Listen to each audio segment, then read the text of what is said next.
laying around, whether you know it or not, has a Santa hat. Just from years of life, just like at some Yeah. point, I had one of those. So I'm looking around the house, can't find one anywhere. I was gonna wear it for the stream today, get festive. I mean, I got the lights behind, got a little Christmas lights behind me, looking swell. And I said, I couldn't find the hat anywhere, so I grabbed my daughter's off her head, and I was like, let me try this on. And I looked like a deranged elf. It didn't fit over my ears, so it just wrapped around the top of my head. You know what I mean? Cut off circulation. By the way, I tried watching Home Alone 3. I'm gonna have to restart it. I know you said it's better than expected. Well, because just stuff was going on. You know, you can't give it a fair. Just give it a fair shot. That's all I said. Okay, out of 10, without Home Alone 1 or Home Alone 2 involved. Like we're not stacking this up to any other Christmas movies. Yep. What is it? I'm assuming you'd say like a strong 6. Oh, no, I was gonna say like a 7. Really? It's a solid movie. And you know why I know it's solid? Because you saw on Twitter when you posted this, it's not just me. There was a lot of normal people that said it's in the rotation. It's not that bad. There were a lot of normal people that said it was trash in the comments too. I don't know if those people were normal. I have most of those people now muted. So, anyway, not bad. Happy to have you guys with us. Welcome to the Christmas Eve edition of the NFL Deeper Dive right here on the Stochastic YouTube's channel. Glad you guys are with us. Very, very happy. No, I don't have an Eagles Santa hat, which good call. That is a great call. I got to get one. I got to grab one of those. Anyway, glad you guys are with us today. We got 9 games, fun slate. You know, there's some injuries that we're paying attention to. I've been saying all week where I think these are going to land. I'm hoping these injuries land where I think they will, because it'll make my life a lot easier. Because I'll run the Sims regardless. Like, I haven't even run my Sims lineups yet. I got all of my contests entered, Ben, but I haven't even run them yet. I'm just waiting till 11:30.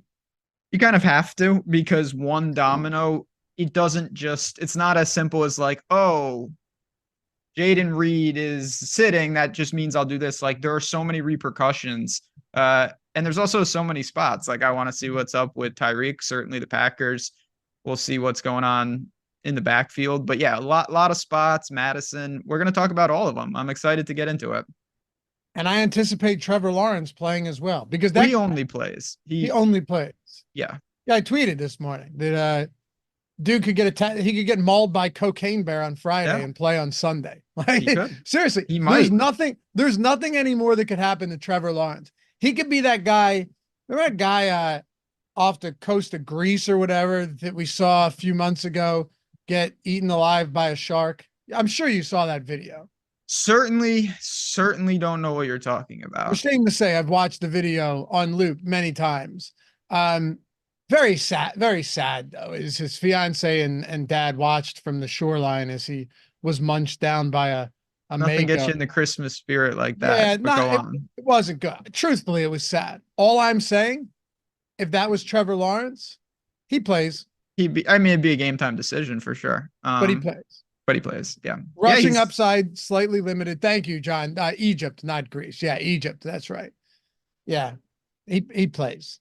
Anyway, happy to have you guys here. Fun show. It's Christmas Eve. Merry Christmas. Get in the spirit. We'll have shows tomorrow too. Jordan, we have a show tomorrow, right? I'm not on it. I know Ben isn't, but we got 2 shows tomorrow. Look at that. All right. And I'm assuming we got a basketball live before lock as well. NBA live before lock at 11 a.m. and then NFL live before lock at noon. Okay. I'll be watching. Great. Make sure to tune in. I ask one thing of you guys. I mean, we should be in the giving spirit, right, Ben? If there's any day to make it happen, 15,000 likes. Smart. For Home Alone 3, we can do it. We just need to average. Let's just do 1,000 likes per game. So we'll do Detroit, Minnesota. We'll pause. We'll get to 1,000. Then we'll do Green Bay, Carolina. How's that sound? Yeah. Who cares if we only get to 4,000 viewers? I expect people to multi-account for us on Christmas Eve. Yeah. Come on now. I don't call a fan, someone you haven't talked to in years for the holiday spirit. And just the only thing you say to them, don't rehash any issues you may have with them. Just, hey, do me a favor. Can you go on YouTube and like this random stream for me? That's what we're after today. But Yeah, we got 9 games. Let's get into it. Right. I don't want anything for Christmas. I just No. want you to help the boys out over on Stochastic. And they say, what in the hell are you talking? You say, don't worry about it. Just do it. That's Just all. do it. Anyway, 1,000, that's reasonable. We hit it, dude. We hit it last week. We didn't even have a 9 o'clock show. We did not have a 9 o'clock show, and we still made it happen. So I'm calling the shot. 1,000. Let's do it. Appreciate you guys. Atone for your sins here on a Sunday morning, Christmas Eve. Subscribe to the channel as well. Greatly appreciate everybody hanging with us. And while you're at it, hey, if you're on Twitter and you're not following Ben yet, do that. Jazzraz DFS, me Loughy _D, LOUGHY _D. Mark says 1,000 easy. We'll see, man. It's hit or miss sometimes. But I'm going to try and use the Christmas spirit as some leverage here and help us get underway. Anyway, let's go, man. Let's go. 9 games. And one thing, Ben, kind of wild. Why don't you do me a solid real quick. You too in chat as well. Those of you hanging out in the sin bin on Christmas Eve. Look on the sidebar, okay? I see it. Look at the spreads. Yeah. Every game, very competitive. There are 8 of 9 games with spreads between 2 and 4, right? And then if Trevor Lawrence officially gets ruled in, that's probably moving to 2 or 3. And then you don't have a single game that isn't a 2 or 3 or 4 point, 2 to 4 point spread. Crazy. It is, and it's great because it leaves the spread. When you look at implied totals, most of these games are pretty balanced, and that leads us to some contrarian stacks. It gives us opportunities for more runbacks, some onslaughts. Everything is on the table today. All right, before we get into this last thing, Elon Musk's barber. Okay. I won a month of NFL Sims package, still learning how to use it, but it's pretty awesome. I'm hoping to win some cash today. Hell yeah, dude. I'm not sure what sweepstakes that was in, but glad to hear it. We have a couple more days left, 25% off any package you want. Whether it's the Sims Max package, Sims Data, a week or a month, lineup generator, links to all of that in the description and in the chat. Okay? All of that, 25% off. If you miss Thursday and Saturday football, fret not. I just thought about this before the show started, because you have today, you have multiple slates. You have tomorrow, multiple slates. Then, Ben, you have Thursday and Saturday football again. And then you have a Sunday slate. So if you missed out on it on Thursday and Saturday, because we started this promo, the 25% off any package, whatever it is, even NBA, if you missed out on Thursday or Friday or Saturday, you still got 5 days of football in the coming week. Great time of the year. It's amazing time of the year. There's no doubt about it. And it's cool to see a lot of people. I mean, we're going to talk about it throughout the show. These tools are the real deal. And I'm excited to see what they give us for some of these games. No doubt about it. Yeah, man. And our own Thomas J. Kennedy. Yeah, he's been using them. He said I use them every day. Literally use the stochastic default settings for a 10,000 sim. That's it. So he didn't do anything. And he chopped the showdown the other day for 24,000. Well, you're going to have showdowns like almost every night of the week. So shout out to Tom. Chop that one, 24K, running default settings. Guys, check it out. Join in. Look, you still got 3 hours till the slate kicks off. So maximize every day you can. 25% off for the December 25th type of thing. A lot of football, a lot of money yet to be won, even though the season's winding down. Still going to be huge slates heading into the postseason. All right, let's go. First up, Detroit, Minnesota. So this is what I want to ask you. Detroit Lions are 3-point favorites, 47.5 point total. This could be the first time they ever win the NFC North, because it was the inception of the NFC North was 2002. Isn't that crazy? Yeah, it's been a while for them. And they got Minnesota a couple of times. They control everything they need to do, and they should win today. They're a slight favorite, and they should be. I like Minnesota to keep this close, though. Oh, yeah. It should be again, all these games could be very competitive. I'm not betting the Lions or anything, but they are a slight favorite, and I think that's right. Oh, for sure. Yeah, they should be favored. Yep. Yeah, and you know what? Inside of a dome, Jared Goff doesn't hurt. Look, this is one of those games. We're going to get into the whole running back situation, the whole backfield setup when we're talking about the Minnesota Vikings on the other side, because Ty Chandler coming off a fantastic game. Not just like a productive game, but if you watch that game, he actually looked really good. I mean, he looked better than Alexander Madison looked all season long. But the question first is with Detroit, and we can pull our ownership projections up. We can take a look at the Sims tool. Jordan, I assume, being the strong producer you are, we have already run the Sims and we can look at some exposures for these teams. My man, is that a yes? Like you're just saying yes, or did that really happen? It's on the screen. Good job. Okay. Oh, it was already up there? All right, my man. Anyway, I'm on Ross St. Brown, Sam Laporta. We'll talk about David Montgomery and Jahmyr Gibbs as well. But what do you want to do for the two top pass catchers for Detroit today? Because can I just say, last thing, sorry, not to cut you off before you started.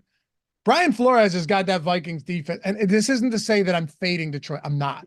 But I just want to shout out that defense because from the start of the season, last season, they were terrible. Start of the season, they were still getting their sea legs underneath them. That defense is pretty good for the Vikings right now.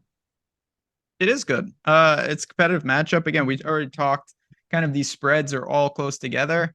What am I doing with Detroit? I mean, I'm not going crazy, that's for sure. But you look at them, it's not about lack of weapons. In some regards, it's very difficult to decipher who's it going to be. You've got two running backs. You've got a stud tight end. You have an alpha wide receiver. Then you've got random wide receivers. And we've seen this time and time again.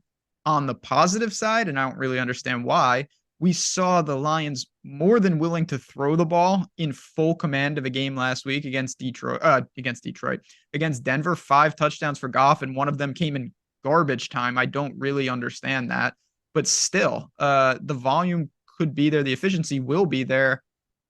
Having said all that, though, I'm more apt to just go to a piece of the Lions than the Lions stack so far. Like St. Brown, amazing one-off. If I can afford him, I would love to play him. I don't have a ton else. The backfield's difficult. I would choose Gibbs over Montgomery at this point, but not sure that either are priority. I'm with you. And I will say it's kind of tough to get to Laporta today. I'm seeing that we're getting 3% exposure in the Sims under the field, but he's not getting a ton of projected ownership right now. One of the reasons for that, maybe this is like some of your guys' first foray into the NFL slate this week. You didn't watch our first look show or whatever. All good, but the one thing that jumped off the page to you and me out of the gate on this slate on Tuesday, and then every time I've looked at it since, one, you don't have any truly expensive running backs. There's not a ton of that out there. Assuming Tyreek Hill's on the field, you do have some really good wide receivers, but you also have a few of them that would have already played this week, whether they were out or their teams already played. Tight end, though, is loaded in that like 5K and up range. There's a legitimate argument to be made. And this is the first time we've seen this all season, I think. And it's a limited slate where you've got 5 different tight ends at 5K or above. And all of them, I don't think anyone would be surprised if one of them or even 2 of them was in a winning tournament lineup today. Yeah, I'll take one of our super chats that's somewhat timely, and we appreciate both of them. We'll get to both. But this one said, how do we like 2 tight ends this week? I do like that build, because you have multiple top end options. You could also go one of the big names at tight end and then punt with the 3K tight end. So I get it. And certainly if you're using Goff, Laporta can be an attachment to that stack. On the other side of this game, you've got another stud tight end. So ample options here. It's a good game to target. I haven't built any Lions onslaughts or anything like that just yet, though. I think it's pretty different. By the way, we're getting in the Sims run that Jordan did, we're getting 19%. I'm on Ross St. Brown. Yep. I like that. That seems pretty good. Jordan, I bet if you were to do me a favor, just go to wide receiver exposure, because my guess is if you went to wide receiver exposure, we're pretty, I want to say, and we don't have injury news on a bunch yet. So, don't take this as gospel, but my assumption is that we're going to end up being pretty flat distribution of exposure across a lot of these guys. And Darren, welcome to the team, man. So yeah, let's just see what that looks like for wide receivers. Wicks is on an island because he should be. Yeah, he should be. But okay, look, like 25% Ridley, 25% Lamb, scroll down, 20, I knew it, 22% Hill, 19% I'm on Ross St. Brown, 19% Hopkins with Tannehill throwing in the ball. I really don't hate that. 19% Cooper. That's pretty crazy, right? 18% Jefferson. And you're going to get that because you mentioned the depth at wide receiver today. It's pretty, deep. You have a lot of guys. in the 6 and 7s, and then you've got Lamb and St. Brown and Tyreek at the very premium price range. And we'll see what goes on with the Packers. We'll get that news as the show goes on. But for this game, the thing that I was most interested in with this game, and not that it's actionable, but every guy that I like is mirrored on the other side. Like Laporta, great tight end option. You've got Hawkinson. St. Brown, big time pay up option at wide receiver. You have Jefferson. Like the Vikings can match every personnel that the Lions have, and that creates a very interesting dynamic. For sure. We even were getting 17% Mike Evans in that first Sims run. So, yeah, significant stuff. On the other side, Alexander Mattison. All right, so he's not exactly having a stellar season to begin with. We already know that. He's been, ultimately, Madison's been a bust, right? We know that. But he's expected to play. He also, they're saying, maybe less than 100% healthy. My question now is, if this suppresses Ty Chandler ownership, does this just make Ty Chandler an actual better play coming off of a great game, knowing that Alexander Mattison has been a disappointment since week 1? I do think there's a case for that, because we don't know unless we get more clarity. And even then it's coach speak. There's a very real chance that Mattison is involved and he cedes a ton of work to Ty Chandler, who clearly looked like the better player. Now at the same time, when people see that Mattison is ruled in, they're going to say, okay, I don't want to take the risk on maybe playing a timeshare, maybe playing a guy that's only going to see, 10 to 12 touches. That is the risk that you're going to have to take. I think that most people will pivot to Hubbard. There's no doubt about it, or Singletary.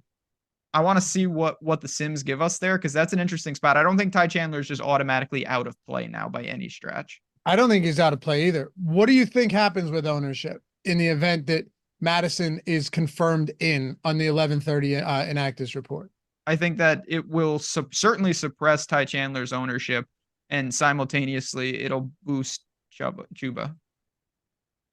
Steven said, I'd be worried that Alexander Mattison gets goal line attempts. I'm not. I personally wouldn't. Do you want to hear his red zone stats this year? They're not good. Okay. 23 carries in the red zone, 11 inside the 10, 9 inside the 5. So that's not terrible volume. What do you think those touchdown numbers look like?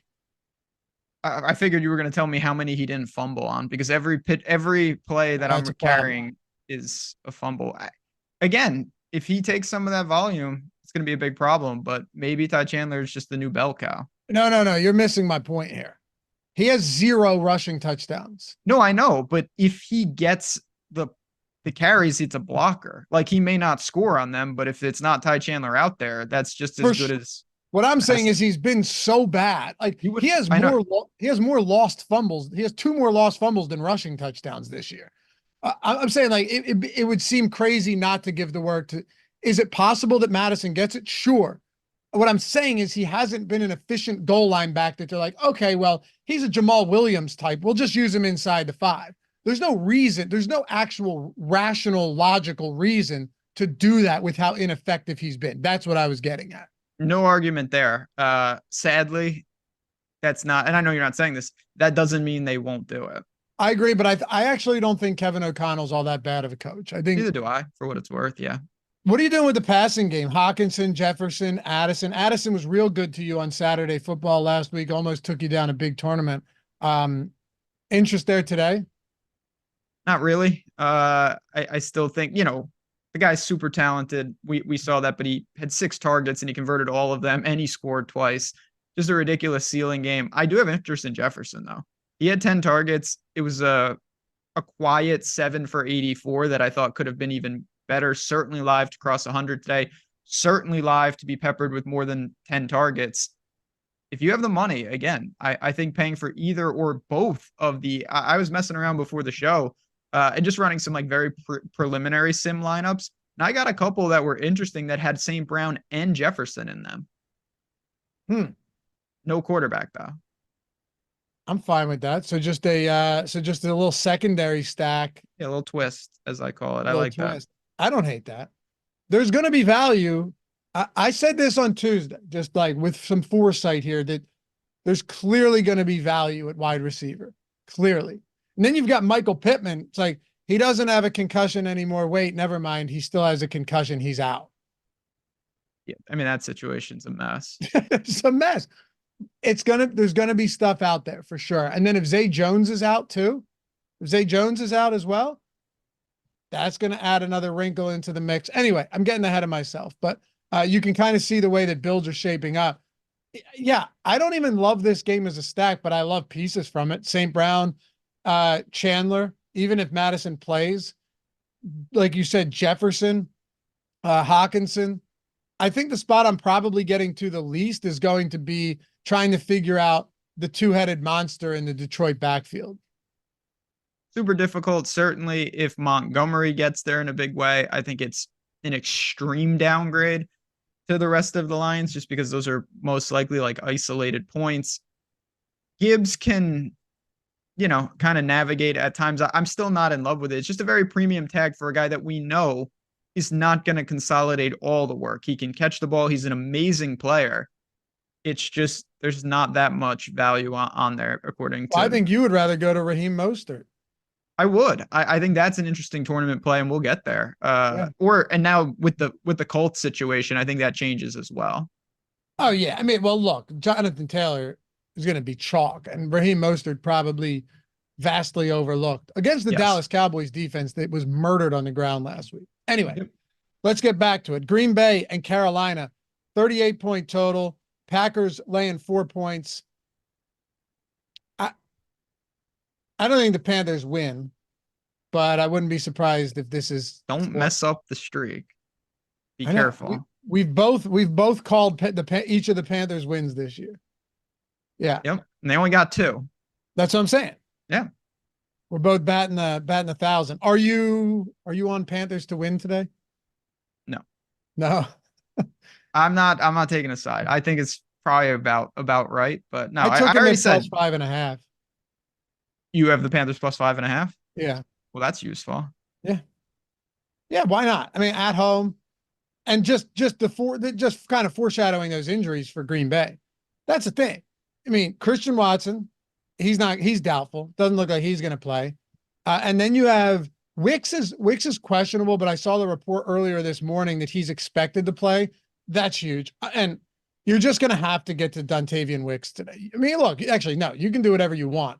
But Dontavian Wicks, as far as value goes, it's hard to get away from that if Jaden Reed also sits. If you have Reed and Christian Watson out, then if you have both of those guys out, how do you not look at someone like Dontavian Wicks as a top, like an elite level value play today? You're certainly gonna be seeing that. He's gonna pop up all over the place. I also think it's kind of interesting that,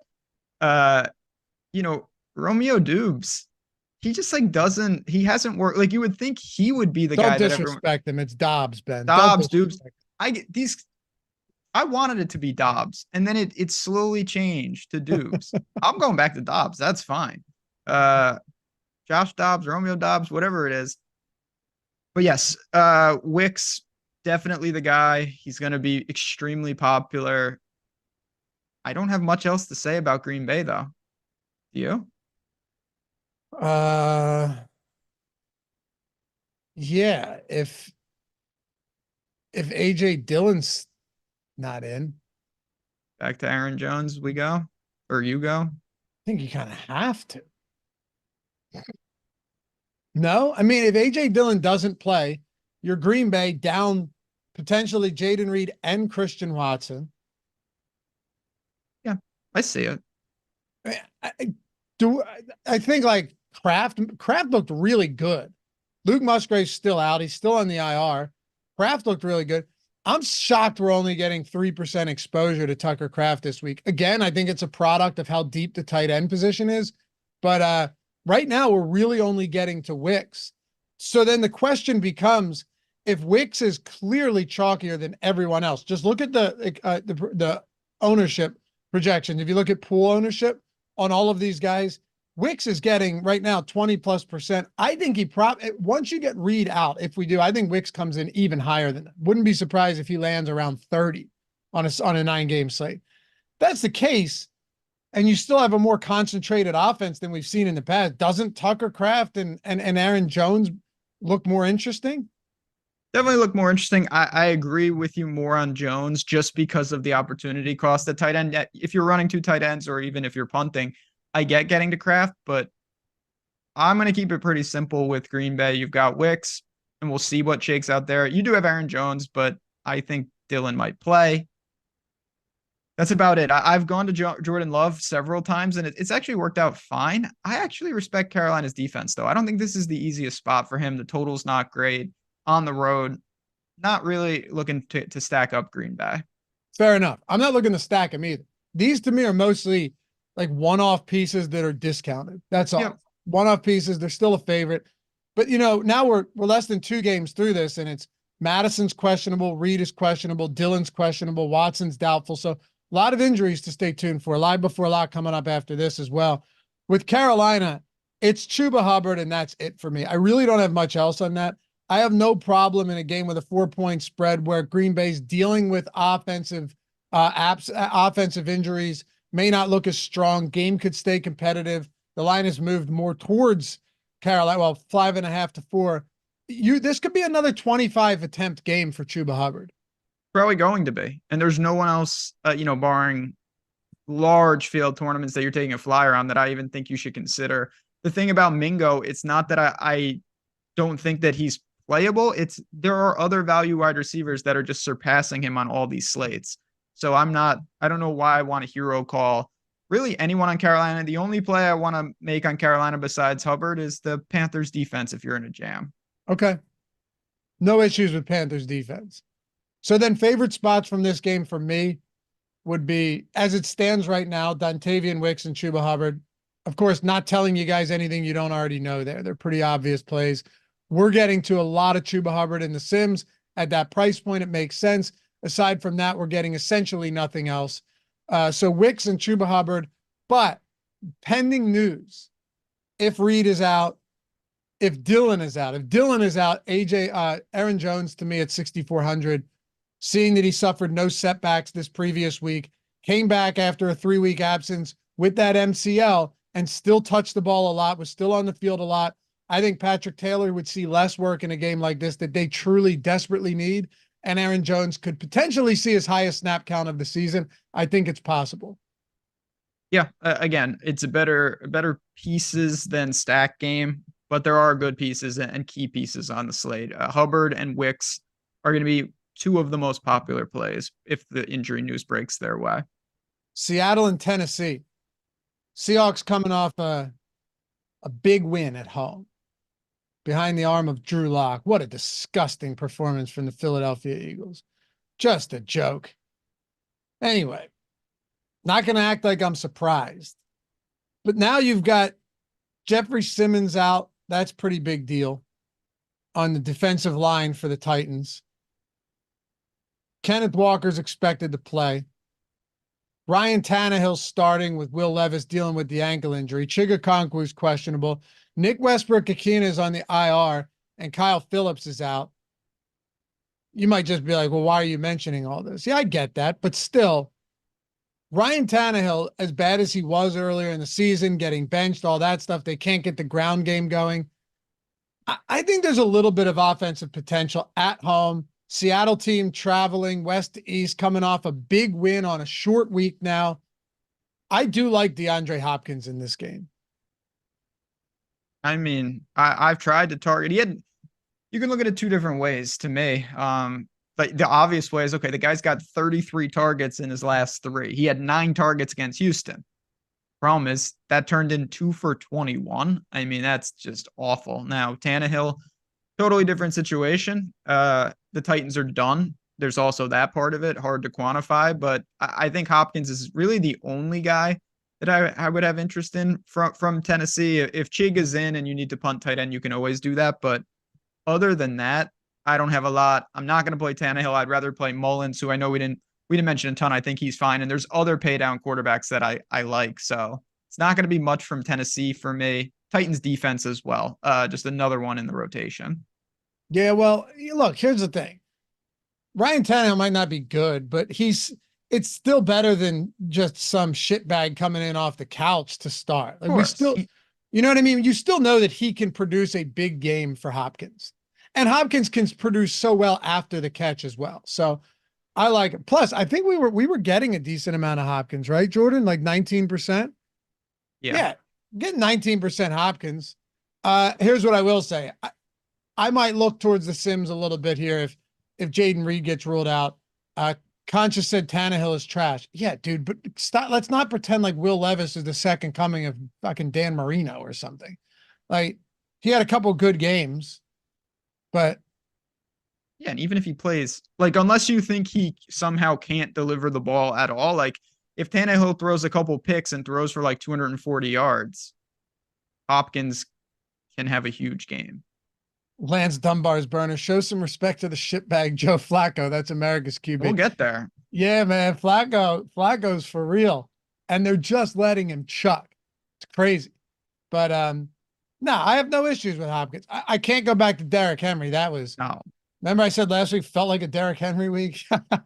Jeez. Horrible. Horrible.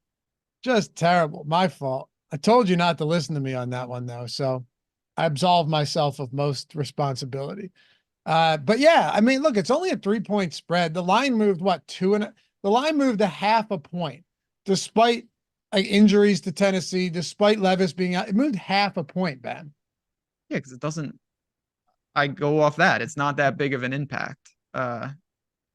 Just not that great of a game either. Are you going back to Chig? I know this has been a guy you've trying to get.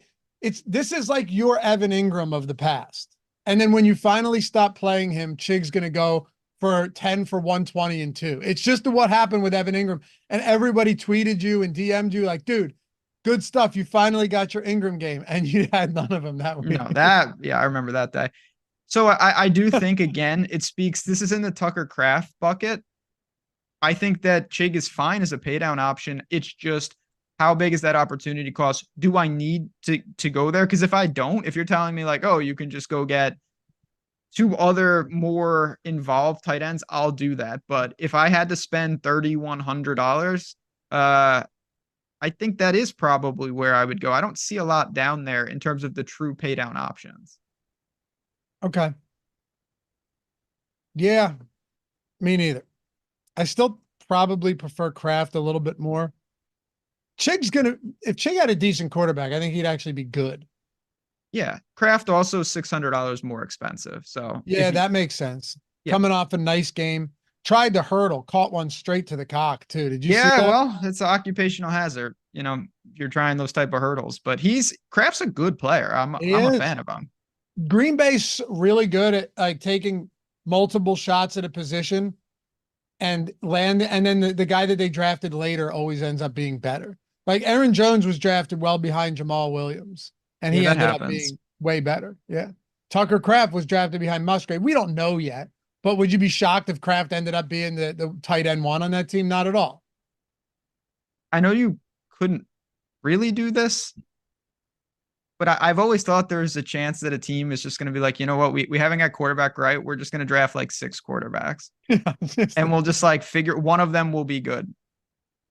Well, Philly kind of did that with Hurts in the sense that they just paid Carson Wentz a massive contract. No, I'm talking just every No, you round. mean like when Carolina the other year drafted the defensive players at every single round.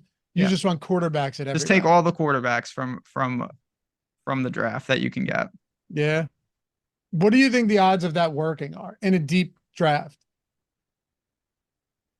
I don't know how that works because I'm mostly a believer in that unless you're extremely gifted or extremely bad, doesn't really matter. It's just like where you're put. So if you have nothing around them, it would probably not work. And then but that's the thing. Like the Jets, let's say Rodgers didn't come back, the Jets or the Browns, perfect. Yeah, just draft 6 quarterbacks, and one of them probably is good enough to figure it out. Yeah, like Watson's under contract, I get, but I'm saying that there are pieces on those teams. Like those teams are built to just need a quarterback. I hear you. Find the next TB12. What do you think? ORB said, I love the show. Wish you guys didn't spend too much time talking about useless players. None of these players are actually useless on this slate, though. Like Who are we saying is useless? Let me know. Honestly, genuine curiosity here, because, not out there telling you to play. I don't know, Jake Bobo. If you can get an extra 40,000, get to the $90,000 cap, just play Lamb, Tyreek, who we got, White, Mostert, Dak, and you'll be fine. But you have to pay down at some of these positions. Well, while we're on the subject, would you have any interest with wide receiver courts kind of depleted in Tennessee? Any interest in playing Chris Moore? No. Okay. Would you consider that a useless play? I think that guy might have been a genius, and he's actually ahead of the show before us, and he knew you were going to say that. So Watch your words. Watch your words. Chris Moore is going to have a huge game today. Probably will. No, I think that the trickier part for me is what to do with Seattle. You've got Geno and his weapons. I think they're actually, this is the first time if I go there, and I'm not saying that I am, I think they're a pretty interesting like onslaught stack, a QB +2, something like that, even a little more aggressive, and just say that Seattle's going to have a huge game. Maybe I'll take Hopkins on the run back. It scares me. This is the one spot on the slate that scares me because I'm not getting to a ton of Seattle. This is that one spot. I'm just not getting to much Metcalf, not getting to a ton of Lockett, not getting to a ton of JSN, not getting to the backfield, not getting really much Geno. I'll have some, trace amounts probably in stacked form, because if you're playing Geno, you're not playing Geno by himself ever. But not a team I have. What's the total on this game? Let me see. I'm 41.5. Okay. Not bad. Standard. A lot of people, Treylon Burks is getting a lot of love. Look, Treylon Burks is one of those guys coming into the season I thought could really take off. But then they signed DeAndre Hopkins. Yeah. I think it seems like Chat would rather play him over Chris Moore. Oh, yeah, you should. Yeah, you should. They're like the same price, right? Yeah. Treylon Burks is actually cheaper than Chris Moore. Same. Yeah. He'd be the better play for sure. Anything else for Seattle? Not a team I'm getting to a ton of, but I think you can always make the argument that Metcalf and Lockett and JSN are viable. That's really it. I'm not messing around with that backfield. Just not for me on the slate. I'd be really surprised if Kenneth Walker weaseled his way into my lineups. It's not even the fact about Tennessee's defense right now, because losing Jeffrey Simmons is massive, right? Like that is huge. That's taking a brick wall off the line. The issue that I have is you look at last week, Kenneth Walker was way better, but it's like a full out split on snap share right now between him and Charbonnet. The only thing though, too, to consider is that with Charbonnet, they were behind and they were running him out there as a pass catching back. If this is one of those closer competitive games or they're playing with the lead, I still think Kenneth Walker is getting the bulk of the work on the ground. I would agree. But I still think late in the year with this, it's hard to get there on pure volume. I agree. Yeah. All right, let's talk about Cleveland and Houston. CJ Stroud's out. Nico Collins expected to play. Hey, Case Keenum acquitted himself well enough last week. It's a pretty big win against Tennessee. Really was. Yeah. Cleveland on the other side. Let's kick it off. Joe Flacco. Are you going? When are you going to admit defeat on Joe Flacco? Can't keep throwing the ball that much, and now for 3 straight weeks we've seen 45 plus passing attempts, or do they go? This is not a Nick Chubb offense, and that's the thing. It's Kareem Hunt and Jerome Ford. It's almost like they trust Flacco throwing the ball more than they do splitting 40 carries between those guys. It's true. It seems to be kind of working. We had a super chat from earlier in the show saying, can we roll the Flacco magic one more time with Njoku? You definitely can. I'll just say, and we'll get to this game, I prefer Heineke and Drake London or Pitts. I'm getting to some Atlanta, but I don't want to rule Cleveland out. And then we'll get to a very exciting super chat in just a minute. A different colored one, which is sweet. That just popped up. Very cool stuff. Cleveland, Amari, Njoku, Flacco, nothing in the backfield.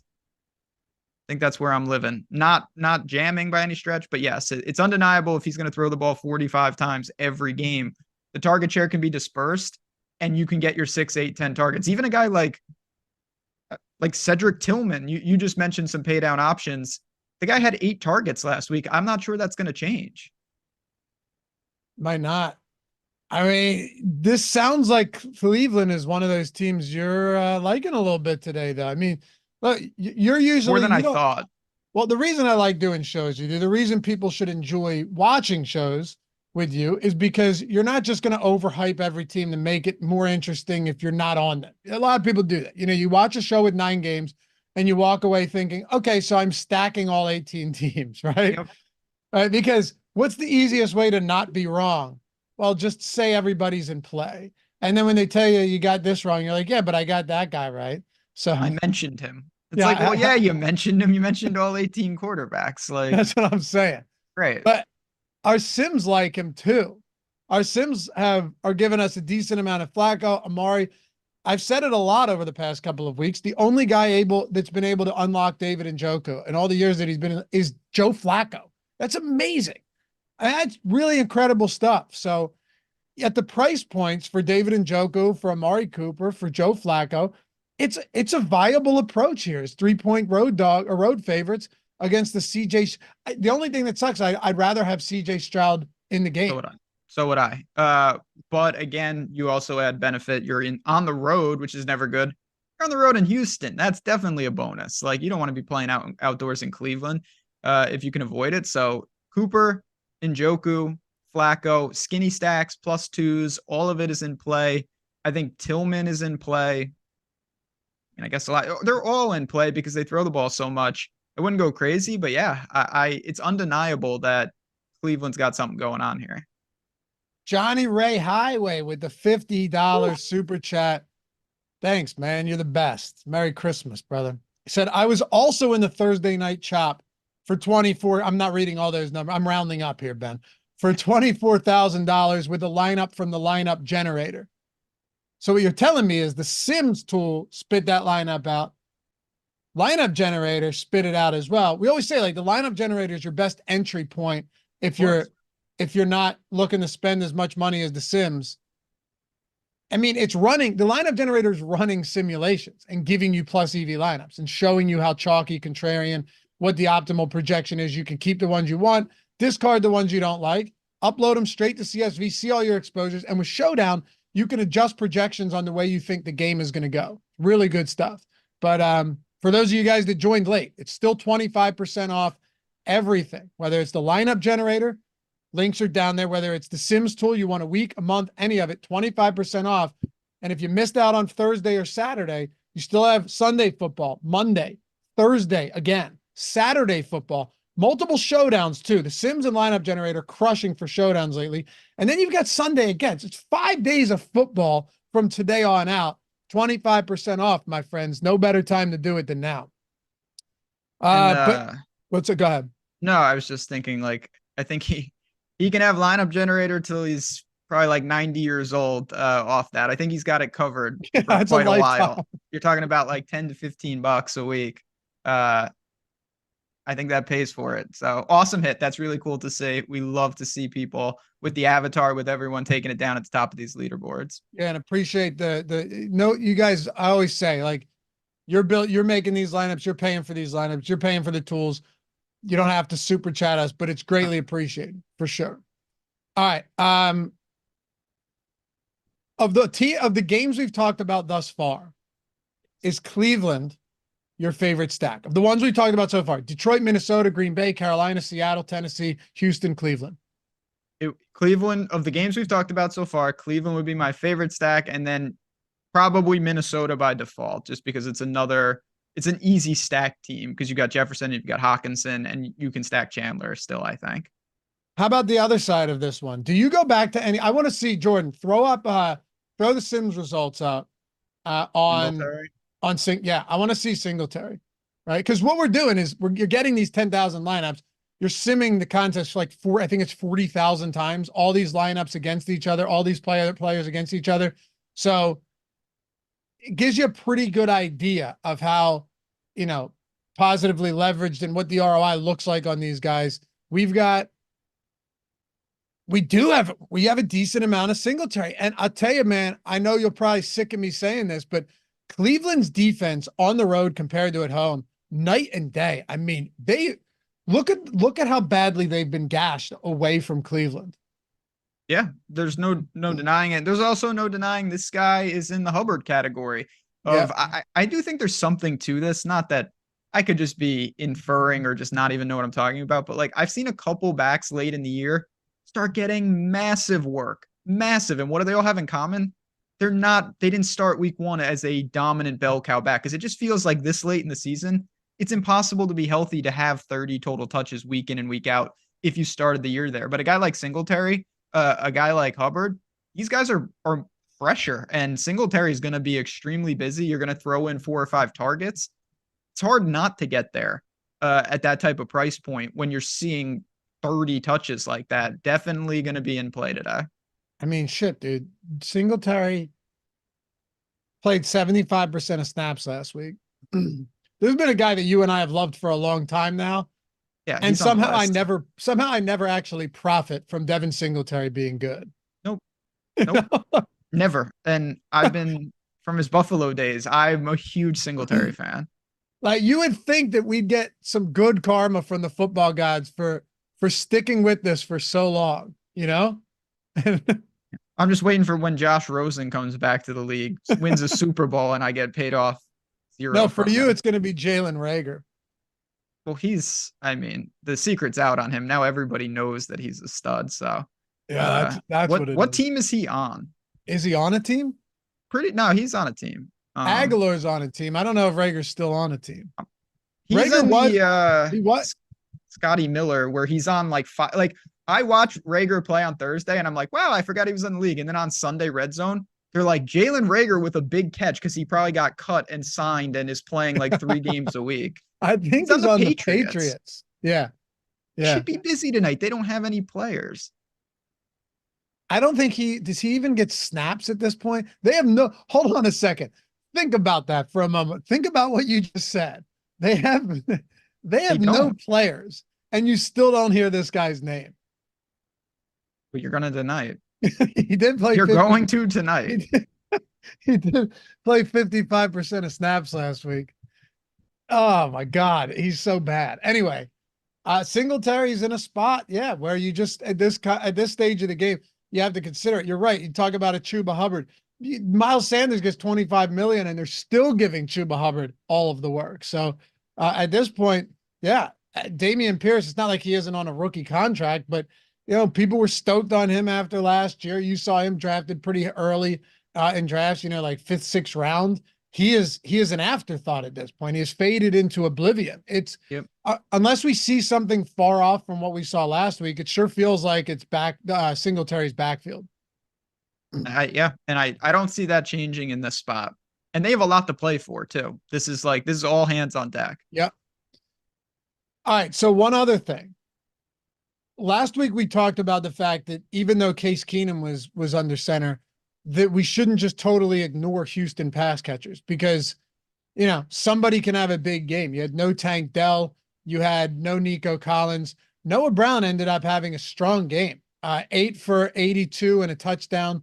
Not bad at all. Nico Collins is expected back today. So that muddies the waters a little bit, which means you'd likely have Nico, Noah Brown, Dalton Schultz, Robert Woods for whatever that's worth. Are you targeting the pass catchers for Houston? Not really. I get it if you want to say, again, Case Keenum knows what he's doing. I still think all in all on the slate, wide receiver is deep. We talked about it. I don't really need to do that. You're going to get very low ownership, and that's great. That's about all I can say, though. Not getting to Houston wide receivers. Okay. Then favorite spots from this game, favorite way to play it. Oh, for me, it's Singletary is on an island for Houston. And then it's really anything you want to do with the Cleveland passing game. That means Flacco, Cooper, and Njoku. That means a one-off of Njoku or Cooper. I think you could even play, in tournaments, you could play 2 with no Flacco, and that's fine. Okay. You can do anything. So Flacco, Njoku, Cooper, Singletary, And you see, I don't know if I'm willing to go to the super cheap pass catchers from Cleveland just because I think there's going to be too much legitimately good value.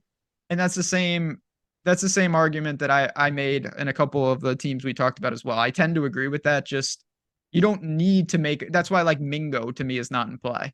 You know, like you don't need to do that, particularly if Zay Jones doesn't play, particularly if Reed doesn't play. We'll see how that all shakes out. Oh, P1, thanks. All right. Yeah, let's talk about Indy and Atlanta then. Michael Pittman was good and then he was not good quickly. So when I talk about value at the position, this is one where things are going to open up for sure. It is a little bit difficult here because Pittman's just a clear alpha in this offense. He's been outstanding this season. You know, he's one of the league leaders in targets. He's already 1,000-yard receiver. He hasn't gotten into the end zone much, but the PPR value on him has been amazing, right? Week in and week out. He was on his way to a really big game last week. I think he had 4 for 78 in the first quarter, dude. I mean, we saw him and Moss get off to quick starts. And Pittman, that's the tricky thing. And I'm really interested to hear what you have to say here, because a guy like Alec Pierce, we know he's going to be busy, but he's not Pittman in any way, shape, or form. Like, I don't know what this passing attack looks like. Is it Downs getting the target share? Is it Pierce? Is it somebody else? Did they just not throw as much? Really interesting Indianapolis situation. Yeah, especially considering Pierce is playing like 100% of snaps every week. Yeah, it's not like he can play more. He's already out there. Right. So with Pittman out, Pittman played less than a third of snaps last week for the Colts. Downs played 58%. Montgomery played 63%. I think they're all viable. I really do. The question now is, because it's so, I mean, there really is uncertainty here, just based on who is going to be the most involved, not just from like a route participation or snap share, but just who's Gardner Minshew going to look to. You know as well as I do, sometimes it just happens where a quarterback, you know, the quarterback's top option goes down and he just locks on to one player, you know, not to say that 100% of targets, but, you know, might see a 40% target share for a guy, 35% target share in a game for one of these guys. I have trouble believing it's going to be Pierce, but he's really cheap. He's $4,000. In a spot like this, I think I'm more inclined to look towards a DJ Montgomery and just go, all right, well, I'm not really sure who it's going to be. I'll have some Downs. I'll have some Pierce, but Montgomery's $3,300 on DraftKings. Again, more value plays there. So I get it. I definitely think you can take some shots, and you see right on the Sims, you know, Jonathan Taylor is easy. Montgomery, Pierce, and Downs. How you mix and match that, you've got 3 price points. You got a 3, a 4, and a 5K range. So I think part of it comes down to salary allocation. Pierce to me still is a home run threat at best. I think Downs has the best target share and Montgomery's the cheapest. So I honestly think you can make a case for all 3. I'm not looking to stack up Indy. It's just one-offs to fill position in terms of salary allocation. Okay. I wasn't sure that's where you were going to go with this one, only because the Indy stacks are so cheap, but I think I'm with you. Especially given that Jonathan Taylor is going to be a guy that we likely get a decent amount of. Sims like him oh, by the way, guys, Zach Moss is out as well. Ben might have mentioned that, but Zach Moss and Pittman are out. Okay, so Sims actually are lining up exposures in this Sims run with what I was saying, just more DJ Montgomery than these other guys. Look, it's not really that shocking. Would you rather, here's a better way to put it, Ben. Here's a good thought experiment that I'm just thinking about now. I want your thoughts, and you guys in chat, tell me where you're at on these essentially 2v2s, right? This will be a 2v2. So would you rather have a DJ Montgomery and, because how much is Downs? Downs is 55, I believe. 55. Yeah. All right. So would you rather have like a DJ Montgomery and an Amon-Ra St. Brown?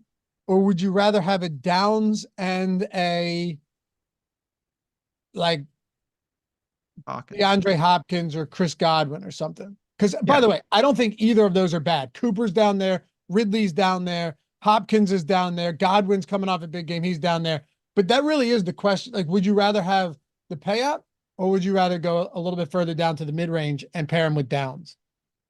I think, again, certainly you can make both work with a balanced build. The way the slate forms, particularly at wide receiver, I'm more interested right now in finding a way to go get Jefferson, St. Brown, and those types and taking my shot with a 3K guy than saying, let me find like McLaurin, Garrett, Wilson, those types, and then find another on top of them. That definitely can work. But I'm having more trouble than I thought doing that. So yeah, I'll be honest. I've never been in a situation on a small slate where a guy factored in that I legitimately did not know who that was. I've never heard of this guy in my life. I thought it was Ty Montgomery last week when he got in. But he looked pretty good. So, totally different situation. I just thought that was actually hilarious that he was 0% owned on a short slate. 0 in the big tournaments. Like no one in the world played that guy. Like 0.0. Yeah, no. I mean, I don't know how you could get to him. I'd be shocked if you knew he was on the team. I mean, the Pittman injury was everything. Jordan, on the player compare tool, that's actually a good call. It's free, by the way. So if you're not a premium sub, maybe you're in a rough spot right now, you can't take advantage of the promo. No worries. If you're ever looking for like 2v2s and you can't super chat or whatever, you don't want to super chat. We have the 2v2s, the 1v1s and stuff that give you everything you're looking for free on Stochastic. So let's go. What would be a good one here, Ben? Like Hopkins and Downs versus who do you want? Well, DJ Montgomery, obviously, but let's say Hopkins and Downs versus Montgomery and who else? Give me one of those guys up top. Jefferson. No, Jordan, Hopkins and Downs in the same one. So, yeah, you got it. All right. Jefferson? Yeah. All right. Okay. Jefferson and DJ Montgomery. Let's see. And what's the price comparison? So that's 11.6 and 11.4. That's why I did that. It's almost perfect. Yeah. Okay. So compare those guys and see what we get. We get oh no, not strong. I saw the green. Look at that, dude. They coin toss. My side wins. Let's go. That's crazy. That's like the closest I think I've ever seen the player compared to a pop. That's a 50-50 split. And it is. Damn. All right. That's wild. Anyway, moving on. Anything else from this game you want to get to? No, I don't think so. I think for me, that's really the extent of it. You've got the good thing about this game, price point wise, like particularly for the Colts, you got a guy in the 7s, a guy in the 5s, 4 and 3K range that you can honestly say, okay, I feel pretty good about. I think we broke down Indy pretty well here. And the final answer really is that these guys are all viable. I'll go rank them for you though. Montgomery, Downs, Pierce, as far as pass catchers go. And then I'd put Granson 4th. I would too, but I'd put Taylor over all of them.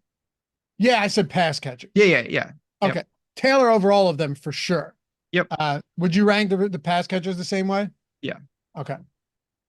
Almost at 500 likes, man. We still got a lot of time. Thousands out of reach. I overshot. I forgot that on Christmas Eve, people have stuff going on. People may have lives. Yeah. Yeah. We tried though.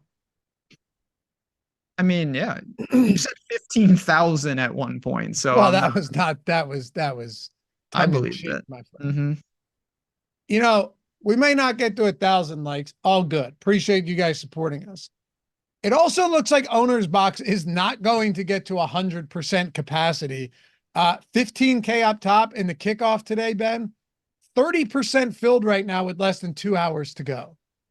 Again, we say it all the time. It's just another way. You have your pool of money that you're going to put towards NFL or whatever. Some of it may be betting. Some of it may be on draft. This should be towards the top of your list of opportunities. The dead money in there, it just simply makes the format easier. Would you rather play in a tournament where 18% of people cash or 27% of people cash if the structure was the same? Because the dead entries really can change it. And they've got super flex, which I'm obsessed with. So if you haven't signed up, holiday season, not the worst idea to get in contests that aren't looking like they're going to fill completely. $500 first match deposit bonus up to $500 when you sign up. super flex format, like you said, all of our tools as well, right? Like the Sims tool, the contest generator, we got owner's box for that. So if this is your first exploration into the super flex format, we can guide you. But either way, 30% filled right now. No better reason than to say, wait a second, it's 70% to go with less than 2 hours. Link in the description and in chat, guys, if you're not at owner's box yet. Just turn your ad blocker off real quick when you click, and then you'll get there. You don't need a promo code, even if it asks. Just sign up with the link. That'll get you there, get you what you need. And you'll get a free $5 ticket, a DFS contest. So there's $5 contests out there, free ticket, and a free $5 lightning lineups ticket for their lightning lineups format, which is super easy to do. So you're getting, sweetening the pot with that as well when you sign up over at Owner's Box. Check it out. Link down there in the description. Jordan threw it in the chat. Sponsor of the Deeper Dive. Anything for Atlanta for you today? Oh, definitely. I'm back to Atlanta. It's a frustrating team, but I really like the build with them. It looks like they've settled, for at least for this moment, on Tyler Heineke. He's got ample options. You've got Drake London, who has shown up in a big way. You've got Pitts. You can go to Bijan. It's a pay down stack. It's in a dome. It's a healthy total. They're a slight favorite. I have Atlanta stacks. And once again, I'll be very heavy on them. Yeah, well, and I'm resigned to my fate that it was a couple weeks ago that the Sims saved me from myself when it came to Drake London. Was that 2 weeks? You're going to do it again here. Yeah. And I was like, I'm not sure I want to go there. And then it kind of all came into focus. Drake London ended up having a great game. He's 30% exposed. We have a 38% exposure right now. He's relatively popular. The only thing that I don't feel good about is Bijan Robinson. And it's not because he isn't good. Like, I have such a tough time trusting Arthur Smith. Remember last week too? I was like, I'll play some Bijan Robinson. Yeah, it's a good spot. I think this could be a decent. And then he's just uninvolved. Like, I'm watching that game. I'm looking at the box score as well when I'm not watching that game. And his opportunities just stayed the same for like 3 straight quarters. And then when he finally got more, he fumbled. So I don't know what to do with him. Drake London, Pitts, we're getting 12%. I think Pitts is fine. Again, the only issue I have there is opportunity cost, given how deep that tight end position is. There's so many tight ends I love this week. Yeah, that's fair. And the good thing about the Atlanta stack is, I'm not saying Bijan's unplayable by any stretch. I think you can roll the dice, but if you're just like, I am not doing this again, you don't have to put him in there. Like, you have other options on this team, particularly Drake London, and go skinny, or Pitts, London, Bijan. It's a great game on the other side. I'm doing it. The Sims really were heavy on this. We'll see how the updates go. Again, injuries can change all sorts of things, but the positive leverage we're getting on Atlanta stacks is some of the more noticeable that I've seen for this slate. Yeah. Who would you rather have? Bijan Robinson. Are you ready for this? I'm ready. And Jordan can throw it in the player compare as well. Bijan Robinson or Breece Hall? Bijan. Bijan Robinson or Aaron Jones? That's tougher. Probably Aaron Jones if Dylan sits Aaron Jones. Okay. So wait, definitely if Dylan sits, you're saying Aaron Jones? Yes. Okay. If Dylan plays, a lot closer. That's really tough. Bijan or Travis Etienne? So I don't think a lot. I'm interested to see what people think of Etienne. I like Etienne today. I'm just not sure how many people are going to do that. I'll say Etienne. And Bijan, I'm going to know your answer here, but Bijan or Kenneth Walker? Oh, Bijan. Okay.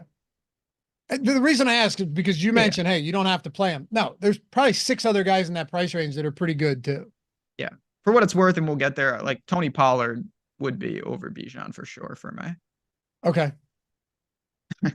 Yeah, me playing Bijan in DFS is like a kid touching the stove. I know it's a bad idea, but it's so damn tempting. I feel seen. I hear that, my friend. Happy holidays as well. I feel seen. I know. It's hard to quit. Washington and the Jets. Brian Robinson's out, but I have a real problem going to Antonio Gibson. This was a concern I had last week where, like, unless he's heavily featured in the passing game, going to have a tough time getting it done on the ground. I'm not surprised at all that Rodriguez got opportunities. Why would he not? Like, they clearly don't want to give Antonio Gibson a lot of work on the ground. No, they're looking for almost any reason to not do that.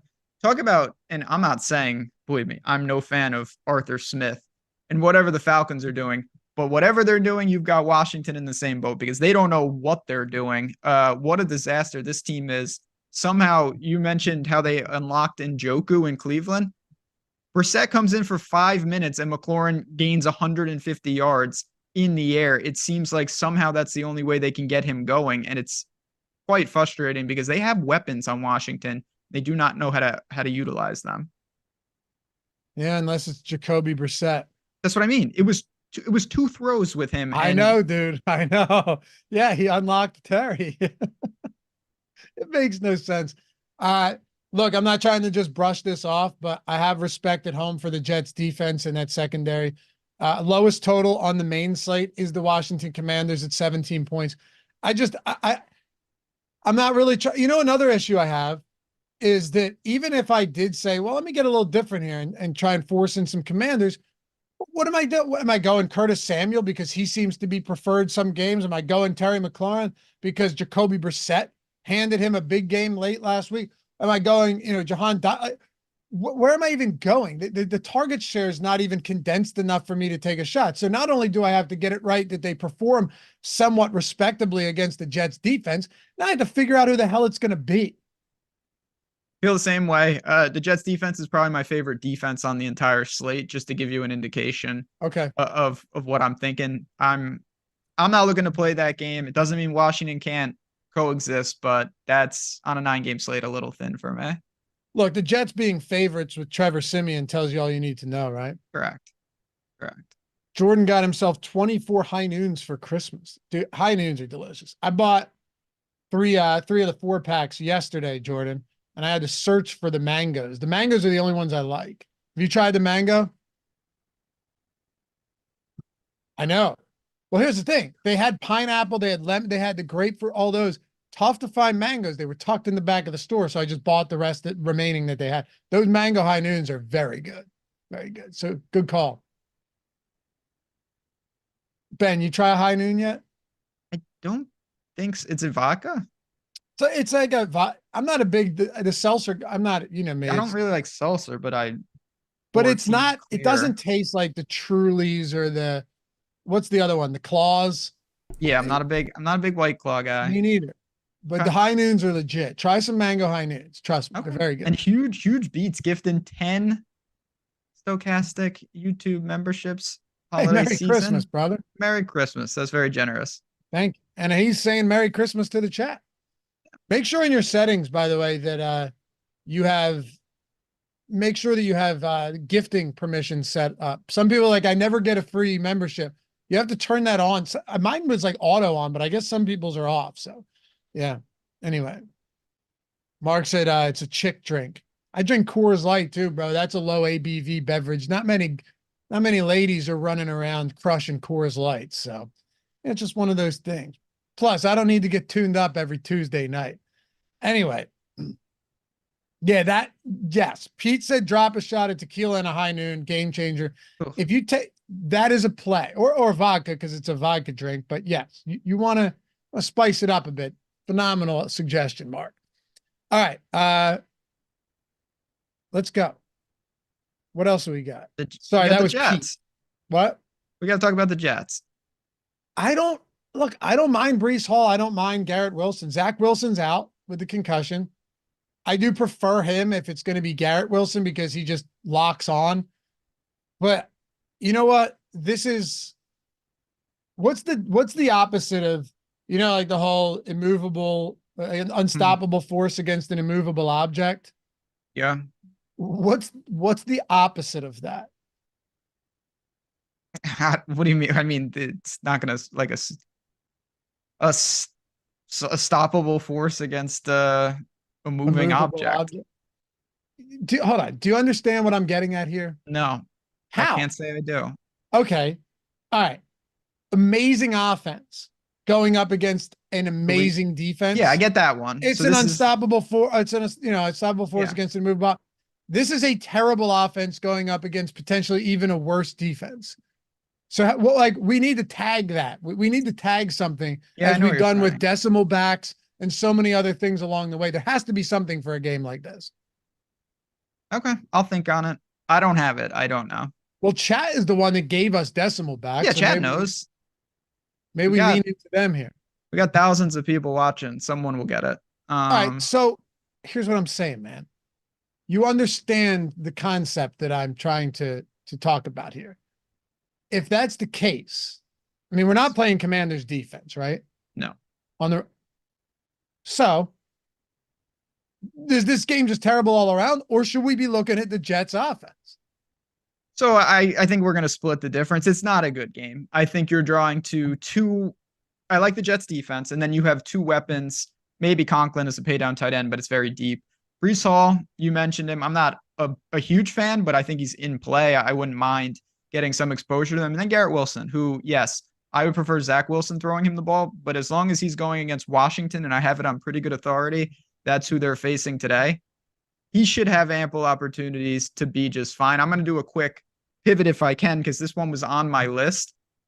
I always like to check this stuff over on Odd Chopper. Garrett Wilson, receptions, over 5.5 receptions at plus money, at plus 125, grades out as a positive EV play. And if you know anything about those tools, you don't see many overs because, as you've talked about, mostly unders over there. And that was one I wanted to take notice of. I also, if I can, because you got to mention the holiday season, can I at least give a shout out to the holiday spirit on Odd Shopper?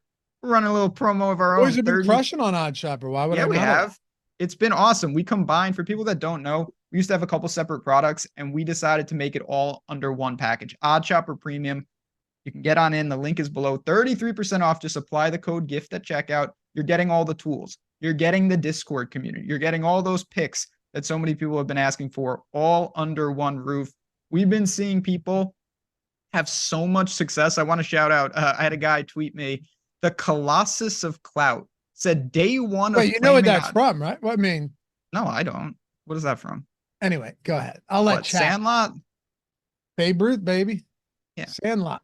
Yeah, I said Sandlot. Okay. I know, but I don't know. Colossus of Clout. The Colossus of Clout. Okay. The great Bambino.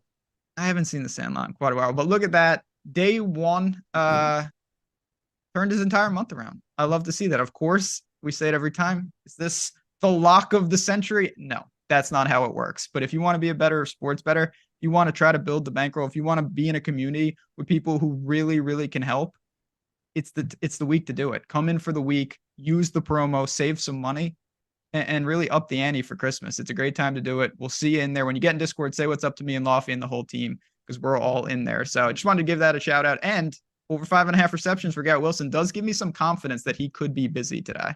Hell yeah, baby. Yeah, and he just like swept all but one card, and that one card he lost all of them. Yeah, no, living well. That was such a nice way to do it. Like if you're betting parlays and stuff like that, or the pick'em sites, 0 for 5 is where you want to be if you're gonna lose. Like better than 4 for 5, I'll tell you that. 100%. Yeah, and I mean, he said they're not locks. Yeah, there aren't people out there saying this is a Greatest lock. plays ever. No, you never see that. All right.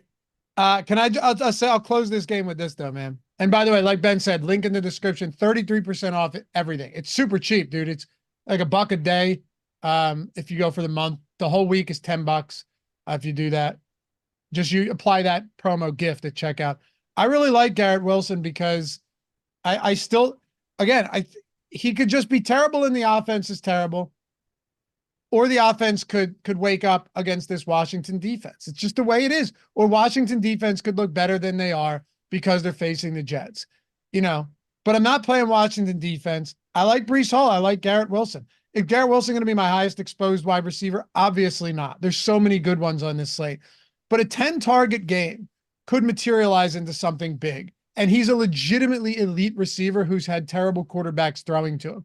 Maybe the playing field is leveled for Garrett Wilson facing this Washington defense, and he ends up having himself a game. Him and Breece Hall today, I really do. I just because they're on the Jets, just because Trevor Siemian's starting, you can't just fully fade the Jets as a result.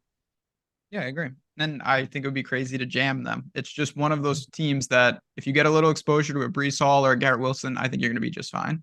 Yeah, man. Cliff Weeks, welcome to the team, brother. Merry Christmas. Yeah. Jacksonville and Tampa. So I think Lawrence plays because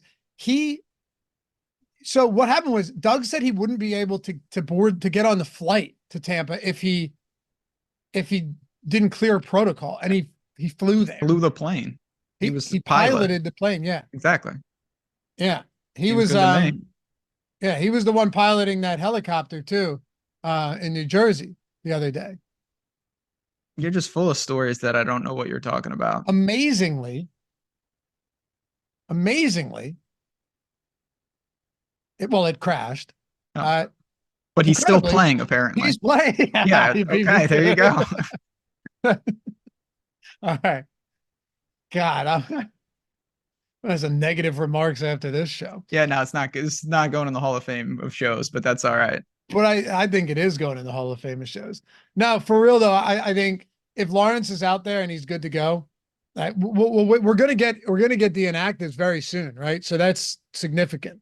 If we get those inactives and Trevor Lawrence plays, we already know Zay Jones isn't expected to play. We already know that Christian Kirk is on the IR. Listen, man, this Tampa defense, the secondary has underperformed this year. We know that. So you're talking Ridley, and you know what?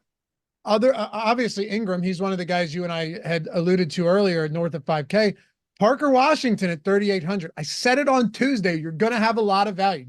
I projected Zay Jones to be out, Packers guys to be out, Pittman to be out. Got a little lucky there after that resurgence of symptoms. All of those guys out. You have this is the best value slate of receivers you're getting all year, and it's only 9 games. No doubt about it. And yeah, I actually have some interest in Jacksonville. We'll see.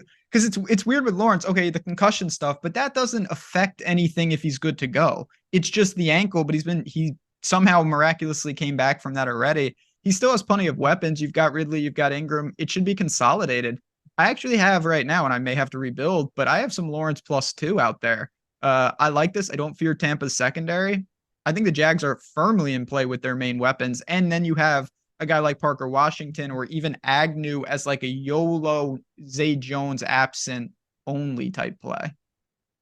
For sure. Yeah, I don't know how much Agnew I get to. Again, just an opportunity cost. It's a little thin for sure.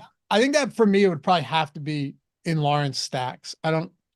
Definitely. Right? Because if I'm one-offing a 3K receiver, I'm going to one of those guys that could grab like 8-9 targets if I'm just one-offing them. Totally agree. But Jags onslaught's in play for me today. Interesting. Okay. Like QB +3 with the Jags, I think is fine. How do you feel about the run backs on the Tampa side? To me, I've been getting, we're going to have this conversation every week. I would go back run backs more on the outside. Give me an Evans or a Godwin. Godwin was super low owned last week and played really, really well.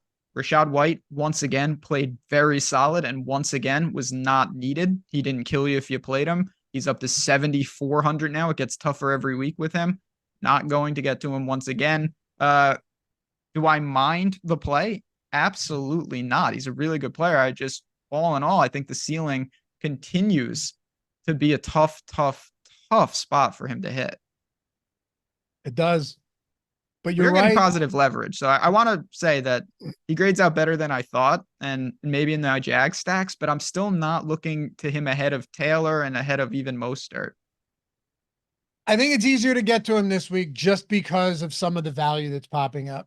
That's fair. You know, on other slates, I'm not sure you and I would even be going near Rachaad White at 7,400. He's the highest priced running back on the slate, right? I think he is. He is. And that's, yeah. And like I said, I'm such a huge fan. And I do want to make clear, I don't think it's a little better than I looked at first glance, but I still think he is behind some of the other backs. So it's not going to be a huge priority for me by any stretch.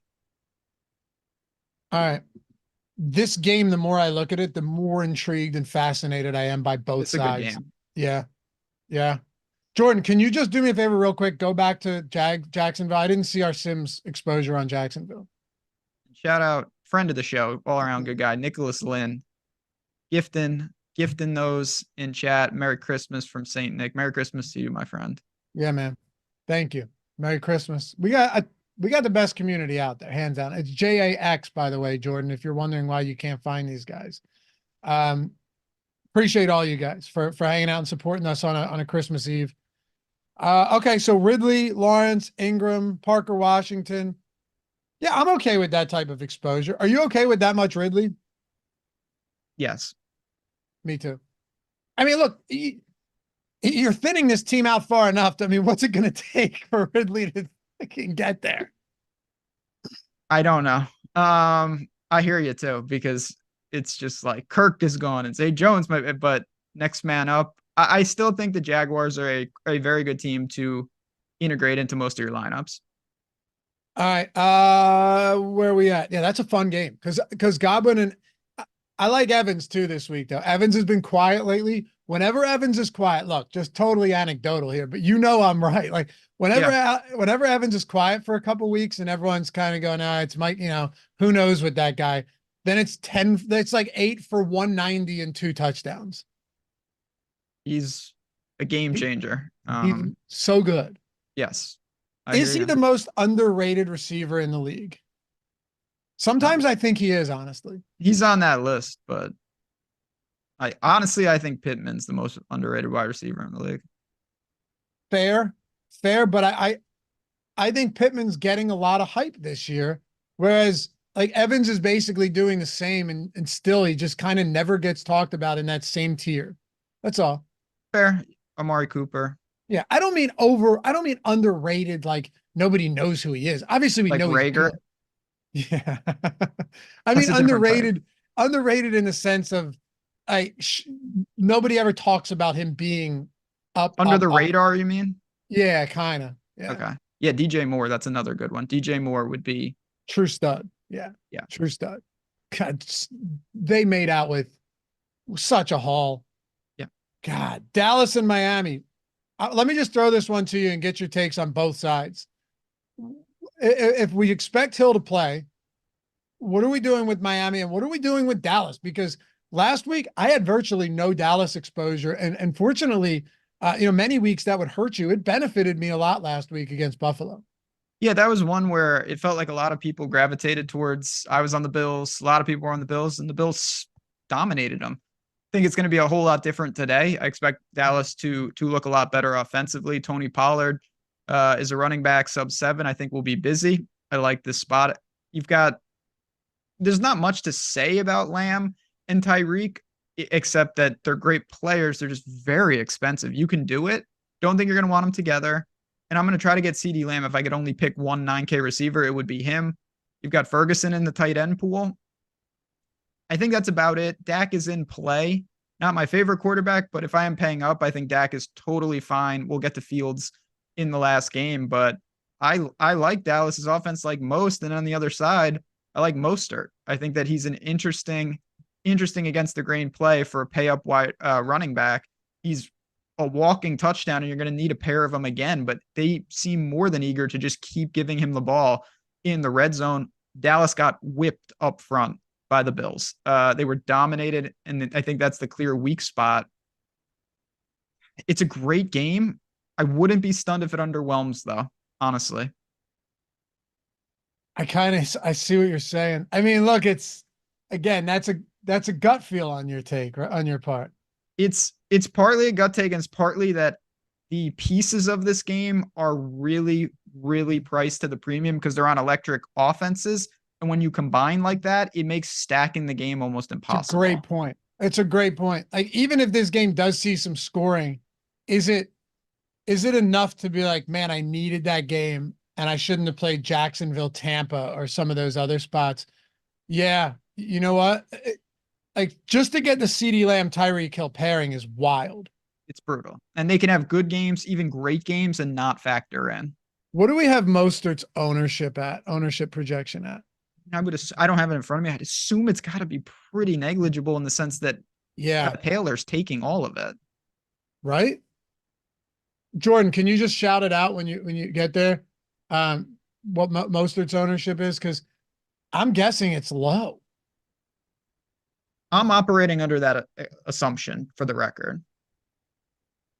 That's what that I don't think that's going to be right, but if we'll update ownership you know what's going to happen. We're going to update it right after this inactives report, and then things will change. Yeah. But I think he's probably going to be around. He's going to be sub 10 for sure. I'm willing to buy blindly on him there. Because Rachaad White and Jonathan Taylor are going to soak up so much of that ownership. Yeah, it's a great pivot. Again, if you told me they were the same, I would take Jonathan Taylor 10 out of 10 times, but they're not. And the upside is still there for Mostert. He could fall in the end zone 3 times. There's no doubt he's got that upside. The only difference now is that Rachaad White has the backfield to himself and Jonathan Taylor has the backfield to himself. Well, while Devon Achane is lurking in Miami. That's the problem. It's the risk you take for sure. There's more downside than not with that, but I'm willing to embrace some of it. Arizona. Oh, this is the last game. Man, that's crazy. We did it. We did it. I thought we had 2 left. I was like, we're running late again. But no, we are not.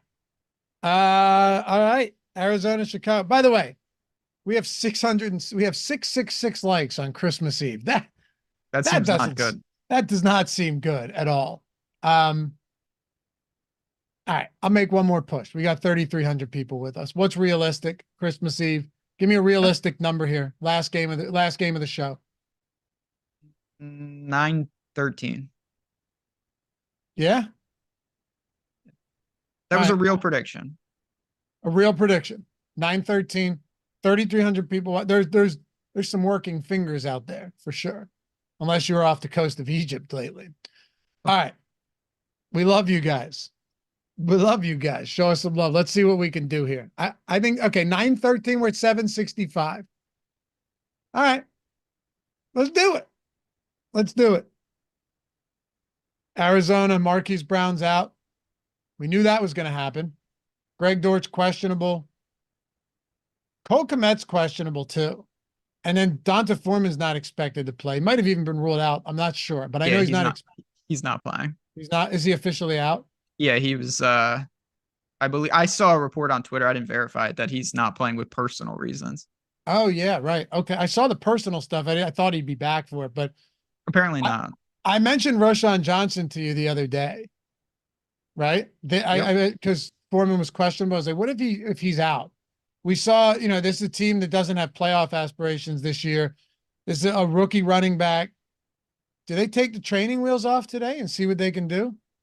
Against Arizona. It's not like it's not a good spot. I just don't know how often he's going to still have, handful of carries, handful of targets. And you need more than that. It's like the Tajay Spears experiment. Like, you got to give him real work, and they still have other options. And then you have Justin Fields. That really makes it difficult. So I would rather focus on Fields to Moore, Fields to Kmet, Fields to both of them.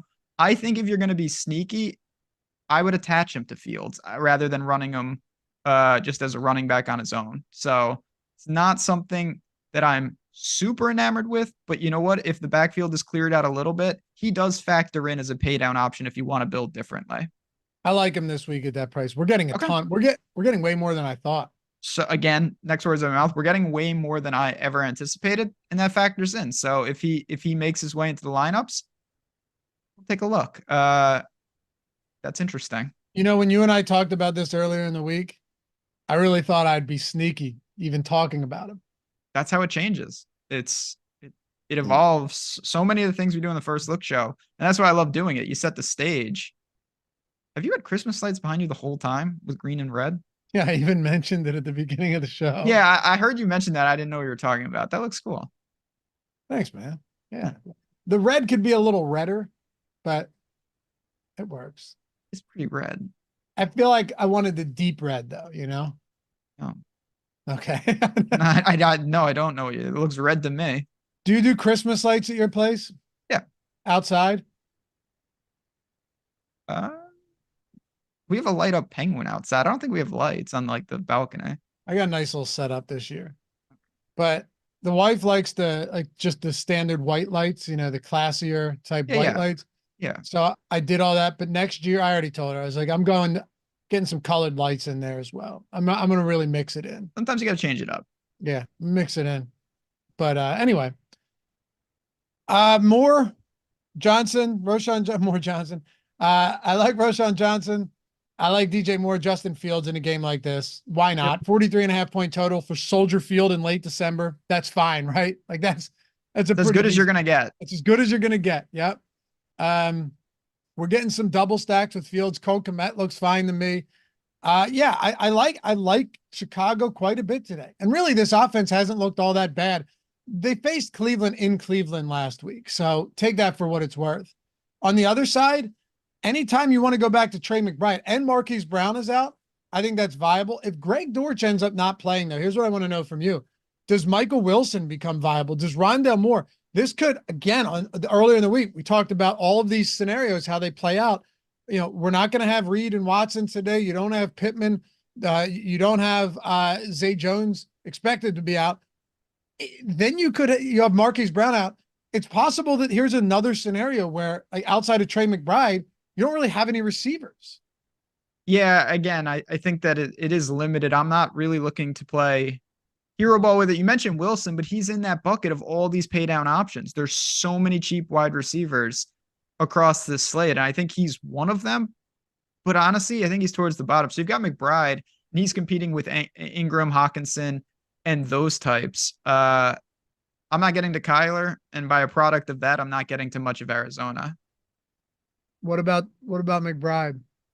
He's fine as a one-off, but again, I love him. Okay. Yeah. I haven't built all my lineups. Looking right now, though, probably gets in there. He's in the Ingram, Hawkinson, Laporta bucket, and I think he grades out pretty favorably there. He's just he's amazing. He's a great player. And he's so involved. No Marquise Brown. Bears are opportunistic on defense. They get interceptions, but they always make mistakes too, right? So, yeah. I like McBride right now. The days of Travis Kelce are done. Yeah, I mean, he's just not. Well, we'll see tomorrow. But just like volume and production, you know what I mean? I'm not saying he can't still have good games. What I mean is every week it was Travis Kelce and everybody else. It's not that way anymore on main sites. No, definitely not. There's a pool of 5 to 10 tight ends that are like around $6,000 rather than 2 that are 8,000 and the rest are 4,000. Anyway, Merry Christmas, brother. It's been a fun year. Been an awesome year. We appreciate everybody out there. We're not going anywhere. Take it in style 2024. Just hope everybody has safe holiday, whether you're having a great year or not so great year. And I say it every year at the end of the year. We just hope above everything else we do, at least for me, we can just provide an escape for an hour, hour and a half, have some fun, have some laughs. That's always the best part of this. So if you guys enjoy this, whether it's making money or just to hang out, we really do appreciate it. No question. We can't do without you guys. Appreciate it, man. Follow Ben and JazzRaz DFS on Twitter, me at Laffy_D. You got Eric coming up next. You got Matt coming up next, taking you all the way up to 1 p.m. lock on Christmas Eve. Hope you guys have a wonderful Christmas. And hey, if you want to join the community, you want to get in, all our subs, all our packages, 25% off on Stochastic. And everything for Odd Shopper, including the premium Discord, the plus EV picks, expert picks, 33% off. Yeah, as always, we'd love to have you guys part of the family. And if you're not rocking the avatar, throw it up there. FanDuel, Owner's Box, DraftKings, finish top 3 in a field of 5,000 or more, rocking the avatar. Hit us up. Tweet us at Stochastic HOF with your win. And, well, you'll get a free month of anything you want, entirely free, and inducted into the Hall of Fame. Merry Christmas, guys. We'll see you back here. I'll be back Tuesday. Eric Lindquist and Matt Gajewski, everybody. Goodbye. What's going on, everybody? Welcome to NFL Live Before Lock, presented by Owner's Box. I'm Eric Lindquist. Smash the like button. I see you guys did a great job of doing that already on the previous show. I am back in my homestead here in South Dakota. Good to be here with family. Hope you are doing the same. Hopefully, safe travels to everybody. And then I get to hang out with my guy, Matt Gajewski, who I feel actually closer to over there in the Wisconsin section of the woods. He's one hop, skip, and a jump of Minnesota away from me now. Go follow him over on the Twitters. Matt_Gajewski. How you doing, my dude? Doing great, man. Happy holidays. Good Happy to see holidays. you. We have a phenomenal routine of doing every holiday show together at this point. Thanksgiving, Christmas Eve. I think it's me and you tomorrow again. But yeah, man, happy to be here. Excited for some football. How are you? Good. I'm doing all right. You know, it's kind of been a wonky holiday season. Had my wife's grandpa pass away, and so she's staying with her family there in Pasadena. I am coming here to South Dakota. So it ended up kind of getting all thrown out of whack. But you know what? The important part is that you're with family, that you're able to be happy, healthy, and yeah, just don't take anything for granted. That's for sure. Anywho, Jordan Klein doesn't want any of that sappy stuff. That's for sure. He's ready to rock here. He's like, all right, time, 81 minutes until I get to do bro chill out on my balcony, which is a good life to have. I wish I were there. Anyway, Matt Gajewski, we got a fun slate sitting before us here. It's going to be kind of a wild one, I think, in terms of what we're looking at for some of this value chalk. We got the news that Jayden Reed is going to be inactive. We got news that Will Levis is going to be inactive. So we've got a couple of things that are in flux there. One matters a lot more than the other because one is going to open up Dontavian Mista Weeks. That's for sure. And then, well, Ryan Tannehill is going to be starting there for Tennessee. Alexander Madison going to be starting in this, well, not starting, correction. Ty Chandler probably still going to be starting there in that spot, but Alexander Madison active, as is A.J. Dillon, kind of mucks up a couple of things. I thought were going to be much more clearer backfield situations, but those are a couple of the things that right off the top stood out to me in the actives and actives. Anything else stand out to you? A lot of that was expected. So the biggest one for me was actually Deontay Foreman with the Roshan Johnson situation. That was one at least I wasn't expecting.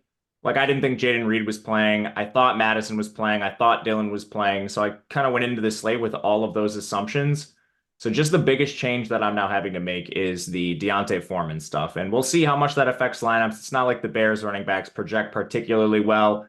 It is a good matchup, but still a three-man backfield at the end of the day. So not entirely sure how impactful it is, but it is at least the one I'm thinking about the most. Opens up some potential late swap, huh? Yeah. Yeah, man. I mean, Swimmy, there are swimmy, inactives. Yeah, you brought up a good point. Some of the information we don't have yet as far as inactives. Dortch, he's a big one in the late window.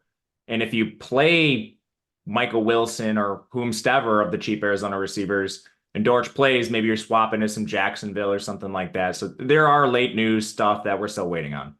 Yeah, still got late news. We're going to be, well, we're not going to be on bringing the afternoon wave of stuff, but you can jump into the premium Discord over at Stochastic. I'm sure people will be happy to help you. I will be jumping in there from time to time here throughout the afternoon, building out a lot more lineups than I should be, considering I have family stuff immediately after this. Got a niece who it's her birthday.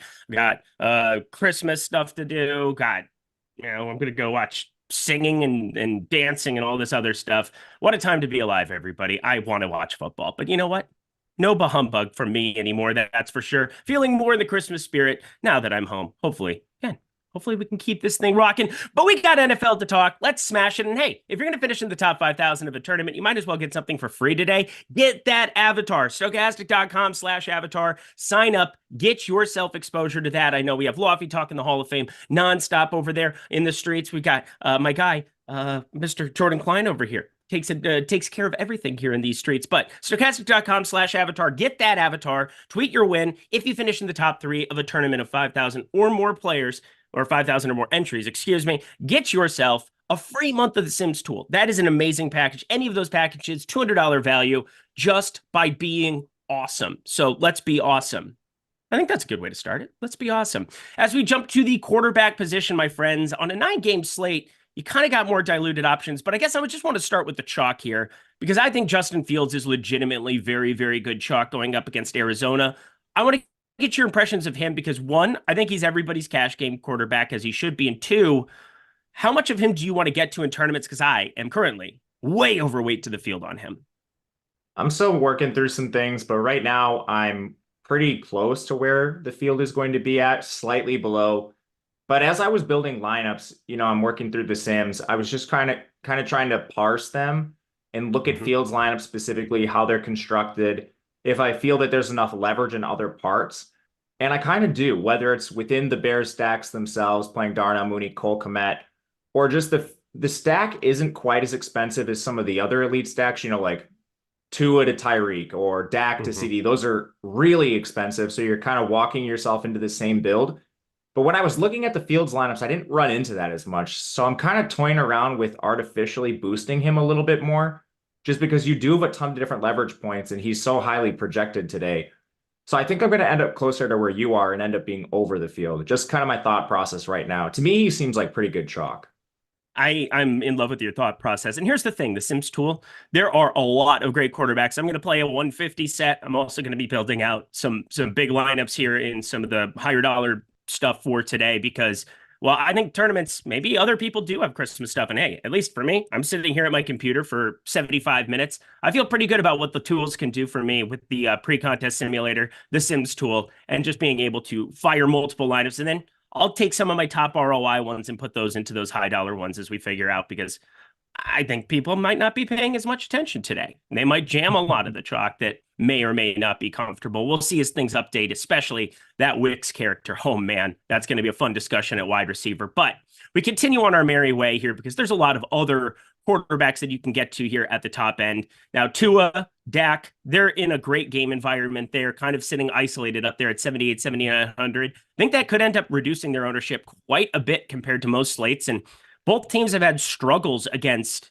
elite teams this season. They've beaten up on bad teams. Now they're playing each other. So I don't really know what to make of that other than you get Tyreek Hill, who we assume to be active here today. CeeDee Lamb, who I will be active here. I like getting to those top end guys and finding singles and doubles to the top end just for large field tournaments. But I still find it hard to get to like 10% even of either of those guys. Either stud here in Dak or Tua sitting at $79 and $7,800 respectively, you land on in large field tournaments. I'll be minimally exposed, and it's not because I dislike either quarterback. It's just the price of the stack is so expensive. It really limits you in two ways. Projection-wise, your lineup's just not going to be as good, and there's tons of alternatives and alternatives at cheaper price tags. We already mentioned a field stack. That's just one other option you could look to. But then you're also walking into a similar construction because you're hamstrung by the build. You have two really expensive players in your lineups that just funnels you to certain constructions the rest of the way. So I don't even know if you're really gaining that much leverage by playing Tua, Tyreek together, or Dak and CeeDee. And then when you start looking at run backs, like if you're going to stack this game, you're going to do Dak to CeeDee Lamb to Tyreek. Like you're going to be duped probably with somebody who had the same idea as you, even if a lot of the field doesn't do this. So I find it pretty difficult to get to these guys unless you're playing it like hyper contrarian. You know, maybe you do like Tua to Mostert and Tyreek, and then you have like a Ferguson run back or something. But other than those really weird onslaught type builds, I'm not going to have a lot of the quarterbacks and receivers. It's going to be like minis, you know, Tyreek to Ferguson, stuff like that, rather than actually using the QBs in full stacks. So right now, under 5% in my builds to both Dak and Tua. I am completely with you. Everything you said was smarter than the way I could have put it. So we're going to continue on our merry way into this mid range where there are so many guys that you could try to get different in tournaments. Trevor Lawrence playing with like a bionic leg or something, pulling quite a bit of ownership. Jordan Love, Jared Goff in the game environment. Kyler Murray could be a fun game environment. Again, 9 games, no weather anywhere. This is fan-frickin-tastic for a 9-game slate in December. But Baker Mayfield sitting at 6K. That's the guy that I keep landing on, that the Sims tool keeps landing on for me. How do you feel about the 6K range? Because it feels like you can make a case for a lot of guys here. Yeah, it's pretty healthy. I think just some of the players that are highly projected in this range, you probably start from the bottom and work your way up with Baker Mayfield. Jacksonville's defense is pretty average. Baker, one of the reasons the Sims likes him, I think, is just how concentrated the offense is. When you're running these stacks, the target projection goes essentially to Godwin and Evans, and everybody else is just getting breadcrumbs. So with Baker, he's very easy to stack. The Jacksonville offense, assuming Trevor Lawrence is close to full health, you have some juice on the other side too, so the game looks pretty good. Pretty easy to run back players now that we're not expecting to have Zay Jones and already don't have Christian Kirk. So you can look at Engram and Ridley as your highly projected players, ETN as well. But then you also have cheap guys like Parker Washington that can give you some salary relief. So in general, you do, let's say you do like a Baker to Evans stack. You run back Parker Washington. Pretty damn easy to do like Achane to CeeDee or something in a really good game, have one of those mini stacks. So it's also what it allows you to get in addition to this being just a pretty good stack in general. So Baker, he's my favorite in this range. I do have some interest in Kyler. I know there's this narrative out there that the Bears defense is playing better. I'm old enough to remember when the Bears defense wasn't any good and people get trapped by these small samples all the time. I also remember when Denver's defense wasn't any good and then suddenly they became good. There's a lot of ebbs and flows in the NFL, injuries, players in and out of lineups. I mean, a guy falls down on a play can lead to a massive touchdown that completely skews how you perceive a defense. So I'm not really looking too much into that. Kyler still has a ceiling. Otherwise, the other two guys in the 6K range, I have a little bit over Goff and Lawrence. Lawrence being in the better game environment against Tampa Bay. They have a pass funnel defense. Goff's in an electric game environment. He's just a little pricey comparatively to some of the other guys we just mentioned. Who do you have the most of? Are you riding with Baker? Yeah, I'm riding with Baker against Jacksonville. This defense has proven absolutely zero to anyone all season long. They cannot play well against anybody, it would appear. And this seems like one of those game environments you kind of want to have a little bit of both. I'm overexposed to a lot of the skill position players here. Baker, I'm taking along for the ride. Trevor Lawrence, I'm a little surprised at the ownership. Are you? I don't think he's going to be played this much. Like, I don't either. I'm expecting him between 5 and 10. Yeah, I'm probably with you. I think that we might be a little bit heavy on him, but again, that's so nuanced. And hey, maybe this is a spot where I can just get to Trevor Lawrence and not have to think about it twice. It's not like quarterback ownership you should be thinking about a crazy amount. I think, if I'm going to play a 16% Justin Fields, what am I doing parsing through ownership on an 8.9% Trevor Lawrence? Yeah, I mean, it's generally not the position where you find these really chalky guys. For reference, Okay. like the chalkiest of the quarterbacks generally is pretty close to, like the 5th chalkiest or something like that. You rarely see like a 30% owned guy or something at quarterback.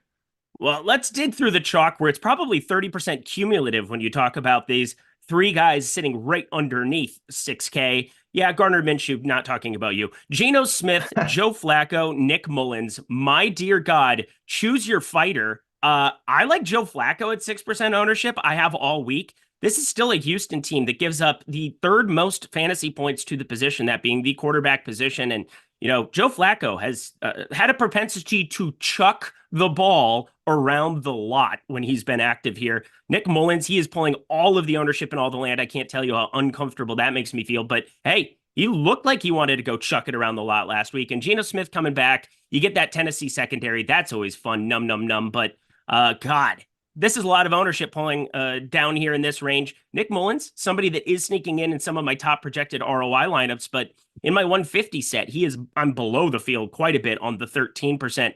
How are you looking at these 5K, upper 5K guys? Because everybody seems to want to click them. Yeah, I think Mullins might push 20, dude. I mean, Yep. I think I'm going to artificially boost his ownership and try to bring him down in my portfolio. I mean, I listened to quite a bit of content all week. He's the only player being mentioned frequently.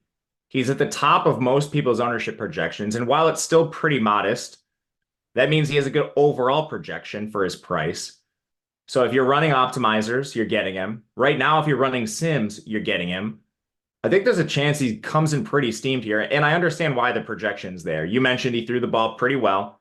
Detroit has a sieve of a pass defense. The game environment's awesome. We're going to be in a dome. He is Justin Jefferson back. A lot of it adds up, but he's still Nick Mullins. We're talking about a backup quarterback here. I mean, like, if he got benched in this game, I wouldn't be surprised. It just seems like there's quite a bit of risk, even though he has a good projection, and you're walking into ownership with it. So, I mean, he's the player I'm struggling with the most right now. I think I'm going to try to come in somewhere between 15 and 20% and be in line to slightly below at the field. But I mean, I think his projection for ownership is the trickiest thing on this whole slate. And I think it's probably going to be close to like 20. I mean, there's guys in this range that I feel like I would rather play. I know. So you go to the prop market, and that's something that I use a lot over at OddsShopper to help indicate what I'm going to be doing on any given week. And if you guys want to check out OddsShopper right now, we have a sale going on over there. Promo code GIFT, GIFT, 33.3% off any of your first packages, first week, first month. Amazing stuff. But I just head over to the prop market to help me with decisions like this. And I mean, Nick Mullins doesn't have a 258.5 passing yard prop here for today. You've got him set up for success. This, as you said, is a Detroit team. I can't remember exactly which word you used. Did you say sieve? They're Yeah. like, I mean, it's a good spot. I understand the projection. Yeah. The projection is good for a reason. Right. But it's Nick Mullins. And that's what I'm getting at, is that he's coming along for the ride. The fact that he is facing Detroit, it's like a game environment type prop that's existing out there. And there are just guys Justin Fields, you're not looking necessarily at his passing volume because, again, if you did, you were probably going to be in trouble. We're looking for him to go out and run, Justin, please. But lots of spots where it's like Joe Flacco. Do you know what his passing prop is for this week? I don't know what the props are off the top of my head. Yeah, how could you not, considering, that's not something you should normally be doing. But 249.5. That's what I'm getting at, is that it's like identical passing volume that we're expecting here for both of them. Now, I understand there's a lot of other factors that go into it, but like we're talking nearly identical passing props within 8-9 yards of one another over at OddsShopper. And I just kind of look at that and I'm like, well, why don't I take the guy who's pulling 1/3 of the ownership and probably is going to keep pulling 1/3 of the ownership? He's shown an obvious rapport with Njoku, Elijah Moore once upon a time, and he has an alpha in Amari Cooper. So like, why don't I play them a lot? He's the guy in this range that I am way overweight to right now. I've got him in nearly 20% of lineups, and Nick Mullins, I've got nearly around 5. I kind of expect that to be where they land when we get to the flip. I have Mullins at 20% right now. I'm in line with where I think the field will be, but I'm literally what you just explained is what I've been debating with myself all morning. Do I want to bring Flacco up? You're getting leverage with him. Or do I want to just try to come in line with the field and play this pretty close to the vest? And I also kind of want to come in over on Geno too. So I think I'm sort of talking myself into coming in slightly under on Mullins. And every good matchup point you can look at for Mullins, Geno has as well. Tennessee's pass defense is horrifyingly bad.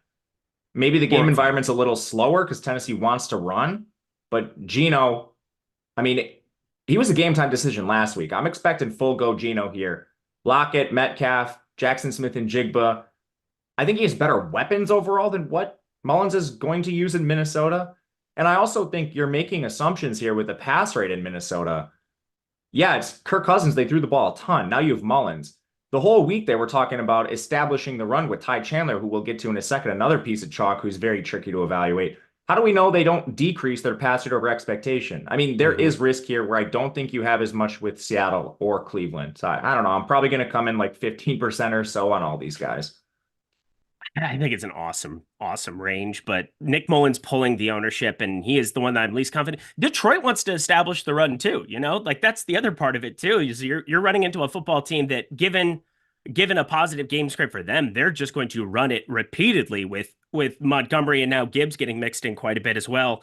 It's just a spot for me where I'm trying not to go crazy at kind of, reducing ROI or trying to mess with the Sims tool too much. Want it to do its thing. And as I said before, Nick Mullins is showing up in some of my top ROI lineups. I'm going to be playing those in some smaller field stuff, kind of mixing them. But I think overall for a full 150 set, I think just flip-flopping the ownership amongst some of these guys makes a ton of sense. But let's go to the 5K cheapies and get ourselves the heck up out of here talking quarterback, because there is a ton to cover at running back, especially now that, Roschon Johnson might be a thing. That's going to be fun. But Ryan Tannehill, 5K, getting the spot start here. Once upon a time, Ryan Tannehill had some success with Tennessee. He has DeAndre Hopkins. I don't think he realized that at the beginning of the season, and that's probably why he got benched for Levis. But we're looking at potential Case Keenum. You got Trevor Siemian pulling a little bit of ownership. And then my guy and the Sims Tools guy, Taylor Heineke, 4,800. He has the skill position players. He gets the Indy defense, which again, outside of the linebacker position, doesn't offer a whole hell of a lot on that side of the ball. I just get to a ton of him right now, and I don't feel great about it, but I understand that 4,800 and then the skill position players of London, Pitts, and so on and so forth give you a lot of salary to work with elsewhere. Anybody down here in the doldrums that you're landing on as we close out quarterback? Yeah, I have the same problem with Heineke. You do. Yep. It's a problem. It's a definite problem because it looks really good when you see what those lineups look like. Yeah. And Indy plays, they're not the best defense. They play at the speed of light. It's going to be an up-tempo environment for Atlanta. But at the end of the day, if Atlanta gets the opening kickoff, they bring it down and they even kick a field goal. They're going to throw the ball 20 times the rest of the game, unless something crazy happens. But you also have those crazy games where we saw this with Ritter a few times. They get down early. They don't get the opening kickoff. The opposing team scores. They're immediately put in negative game script. They're forced to play efficient football. And then you get these like 30 balls from players at 4,800, which, it's 1 milli makers. So I don't know. I really struggle with Heineke. I'm not allowing myself to do more than 5% of any major Atlanta players aside from maybe Bijan. But yeah, I don't have the stomach for it. I don't think I do either. Well, Like, sorry, I'm probably Bijan, gonna, I don't have the stomach for. I have the stomach for Heineke. I'm playing Heineke. I don't. Yeah. Well, I'm here's the going thing, to though. play- You've got the strong digestive system. You've got that thing that's been born and bred to slam tuna, to eat guzzlers or whatever, grizzlies. What are they called? I can't really handle dairy, dude. I don't think I have the digestive system you think I do. Oh, I can't handle. And I live in Wisconsin. It's a problem. Oh, that's problematic. Cheese curds not on the menu for Matt Gajewski. Yeah, I can eat them. You just gotta be a little careful with the cheese intake these days. Anyway, I kind of I'm gonna play more Simeon, I think, than Heineke. Jordan Klein really wants you to chug a Four Loko with him this morning to bring back the Christmas I'm not at spirit. home. I don't have it. See, I do have one, but it's at my place in Milwaukee. I'm at my folks' place right now. Is Jordan Klein a little bit of an enabler? I think he might be. A little bit of a drink pusher, a little bit. I have a Four really Loko. It's just not on me. Oh, can you go get it? It's in Milwaukee. Oh, then you're not going to go get it? I'll go to the gas station after this. Maybe we'll do one tomorrow. It sounds lovely. We got a super chat from Slim Lancaster. Great opportunity to finish out the quarterback position. Who are the low owned? And then he spelled that like Lowe's, the lumber company or the building and home decor, whatever. Who are the low owned QBs and wide receivers? Ooh, wide receivers. We will get there for you. That is for sure. But quarterbacks that are low owned that I have in my 150 set and then that are going to be scattered amongst it. I've got some Jordan Love at 2.1%. I've got some Tua, all of 2 shares of him, so that doesn't really count.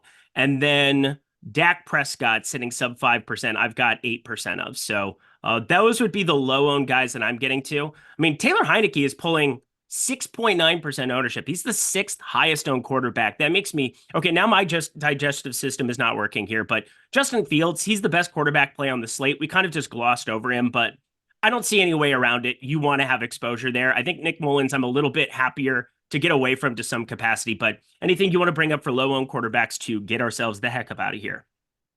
Yeah, you mentioned Dak and Tua. They're going to be low-owned. They're just really hard to build with.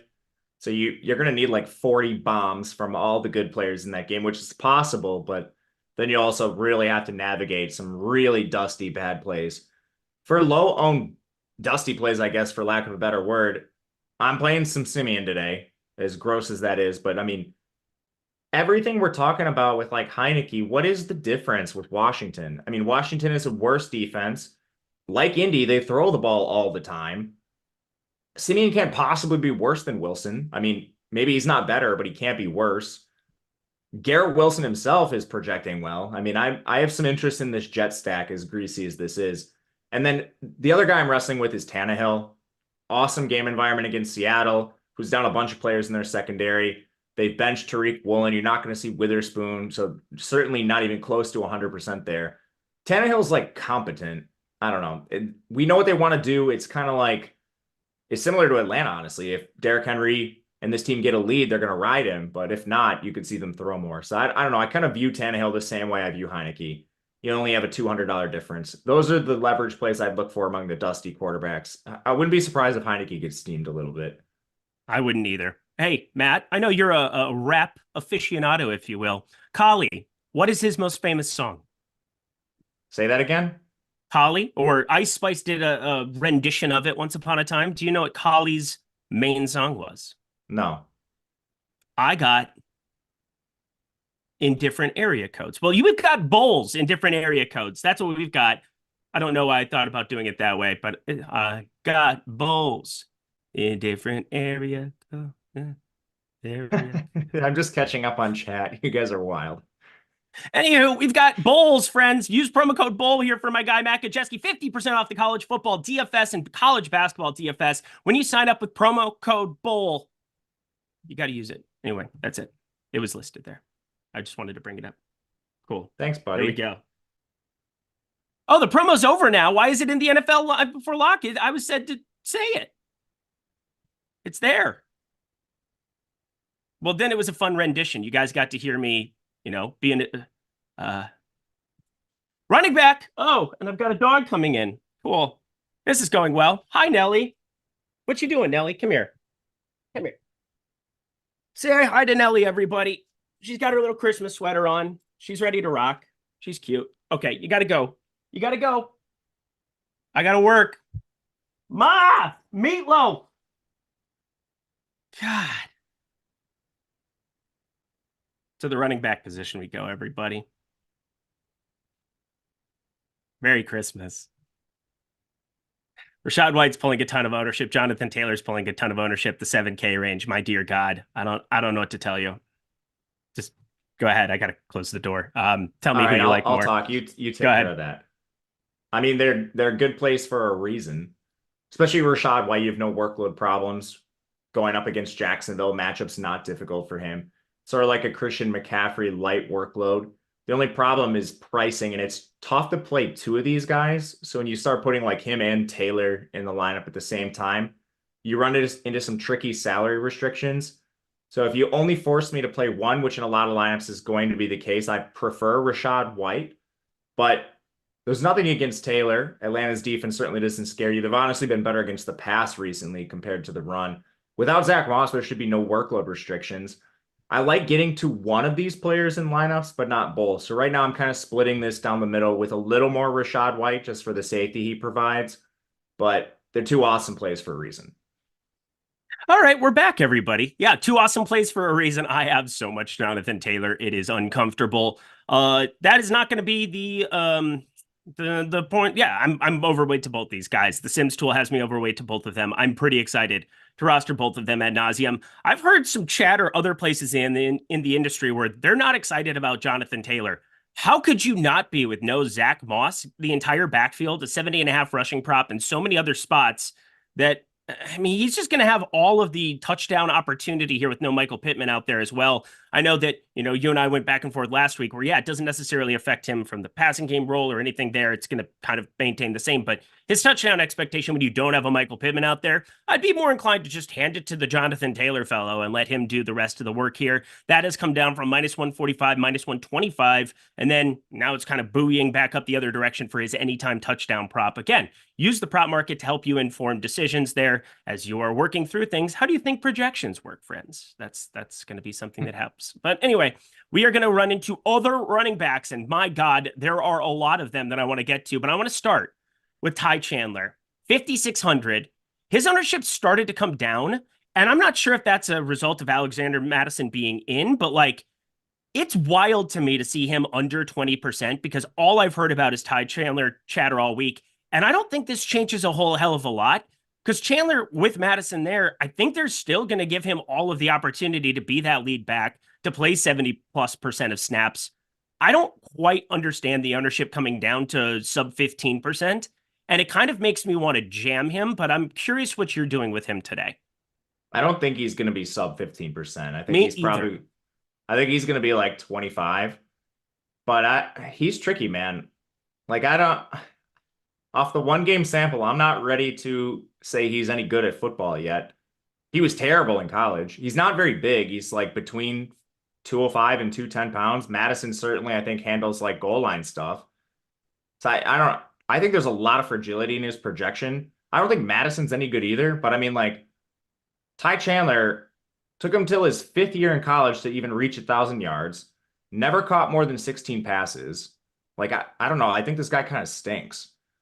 And everyone's assuming he's the next Dalvin Cook off a one-game sample. I know the matchup's not hard. Detroit's certainly better against the run, but that's not really saying a lot. I don't know, man. I kind of just like pivoting in this range off of him because I do think we're light on his ownership. Everyone is talking about him, and everyone is assuming we're just going to take KOC at face value, and he's going to be the lead back. I think he probably does lead the backfield, but what's the split? I don't know. There's questions for me. Yeah, there's questions for me too. I'm glad we're on the same page. And you're a guy who I would say #knows ball. So this is a useful guy to have on Live Before Lock with me every single Sunday. We really appreciate 3.5K people hanging out here on Christmas Eve. On Christmas Eve, 3.5K hooligans. We love you. You're crazy like us. And yeah, Matt, useful when he has the ball takes like such as that there with Ty Chandler. I'm nervous because there's a part of me that does want to jam him purely because of the price point, but then there's a lot of guys to get to around him. Chuba Hubbard there, Devin Singletary. I would say both of them, I feel extremely confident in their workloads because we've at least seen them in recent weeks here. Dameon Pierce, he's no longer a thing. Chuba Hubbard, Miles Sanders, he's been sent off to the shadow realm in some capacity. So there's lots of guys to kind of get there now, but I want to talk about Roschon Johnson because he's 4,800 and he's now in damn near everything that I'm doing. It's a $4,800 running back. We saw against the Minnesota Vikings. I was going back through some of the utilization here on what we had for him. He had the entire backfield with Deonta Foreman out last time out. So, one, do you think that this could just be them wanting to give him extra run here too? Or two, do you think Khalil Herbert and his 24% of the snaps that he had in that Minnesota Vikings game is something of an outlier? I think they're going to use a committee, and it's going to be Roschon at the lead back position, but probably something like a 70-30, 60-40 split, which is also tough because it's a 3-back committee when you include Justin Fields. So it's still not going to project well, but I think you do access the ceiling just through matchup and Chicago having an above average run rate. A lot of times you can just walk yourself into efficiency, and it's not like Roschon needs to have a Christian McCaffrey workload. He's 4,800. He's also an excellent pass catcher, so you do have outs there too. I'm fine with him. I'm going to artificially bump him and try to get somewhere between 5 and 10%. It's what I'm working on right now, actually. But yeah, I think he's fine. I would prefer him to Khalil Herbert. He's outsnapped Khalil Herbert in 3 or 4 games, and I forget the exact number, but it's been a pretty consistent trend. Yeah, 75% of the snaps, week 12. That was before their bye. And you had 24% there for Khalil Herbert. And then the week coming off of that, you had Foreman back. Roschon went down to 27% of the snaps, but I mean, you had 56% for Deonta Foreman, and now you're taking him off the field. Week 15 was an extreme committee, but Roschon was starting to take it over there, 53%, and then 25% basically for Foreman and Herbert. Yeah, I find myself wanting to play Roschon Johnson here in this game environment. Obviously gives me an extra late swap element here as well. I'm very nervous that it's going to be difficult to really know what that ownership ends up being, but I think Ty Chandler's existence makes me feel a little bit better that it's impossible for all the ownership to come in on Roschon here. I bet in small field he ends up a little bit higher though. Do you agree? Maybe, I don't know. There's so many people that are going to get played in this range. Probably a little higher, but I'll stress a little. A little. Okay. Well, then that makes me extra. Don't you think? Yeah, I don't know. Are we playing Aaron Jones? Aaron Jones we're playing, right? Yeah, I'm playing some Aaron Jones. I'll certainly be over the field on him. Can't wait to lose money on Aaron Jones. Tell the people why he's such a good play here. Especially, I mean, again, AJ Dillon is there, but like that should keep his ownership in check. So we've rarely seen these two play together this year. One of them's been out, largely Aaron Jones, for most of the year. But I think we've seen enough of AJ Dillon to know he's not efficient. There's at least a larger sample with Aaron being efficient. Yep. And then AJ's got the thumb injury. I mean, I don't know how much is going to affect him, but this guy is not practiced in full yet. As far as like pass catching and stuff like that goes, I think his role's even reduced further. So now we're looking at Aaron Jones with a pretty healthy workload in a decent matchup against Carolina, who's played better on defense. But honestly, I kind of think that's teams just like taking their foot off the gas because they've been so lifeless, aside from last week when they had the upset win. So I do think there's quite a bit of meat left on the bone for Aaron Jones matchup-wise against Carolina too. And you don't even have to play a lot of them. Right now, I'm at 12%. That's going to be pretty healthy over the field. Yeah, I feel pretty good that Aaron Jones is going to be somebody that I can get to ad nauseum and not have the ownership be a problem the way that I feel like it could be for some of these other backs. It's going to be a weird one. It's going to be a definite weird one when we get to the flip because there's going to be some ownership that just looks wonky. It's so hard with the Sims tool now where it identifies a lot of the best plays through the 10,000 simulations and gives everybody an opportunity to get to the good chalk, get to some of the better plays. I'm going to let everything keep updating here. We got a couple of ownership things that need to get in check here. And then I will let it run over here in the contest sims. We'll pull up those FanDuel ones here for the people. I saw some people wanting to see FanDuel, our top ranking lineups over there. I think Jordan Klein can do that when everything's updated. But let's take a look at Super Chats here again. We got El Negro Loco, our guy, the news god. First shout out to me, then Merry Christmas, y'all. 33 months. That's lovely to see. Love our guy, news god, over here in the streets. We got Ace of Spades, $2. DK Tears. He knows that I got to pull that up here in a second. And Jake Lindland, $1.99. This is for a FanDuel single entry. He's got a bear stack going. McBride and Pollard versus Njoku and White. So McBride and Pollard versus Njoku and White.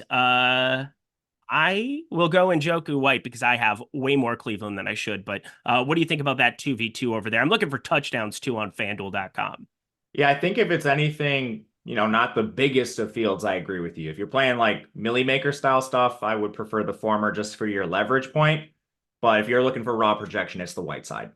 Okay. And now I'm pulling up DK tiers for our guy, Ace of Spades. He's always in the NBA streets. He shows us love, timely super chats, timely love. We appreciate you. Tier 1, Justin Fields for sure. Tier 2, Tyreek Hill or CeeDee Lamb. Flip a coin. They're identically projected for the most part. Rashad White, tier 3. Tier 4, DJ Moore, especially nice if you're going to be playing Mr. Fields there in Tier 1.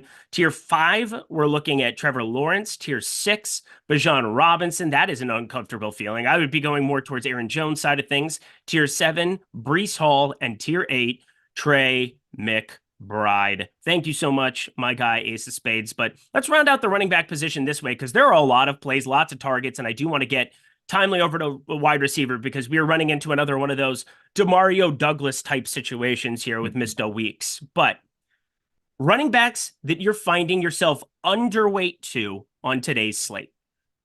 Ooh, interesting question. Flipping it.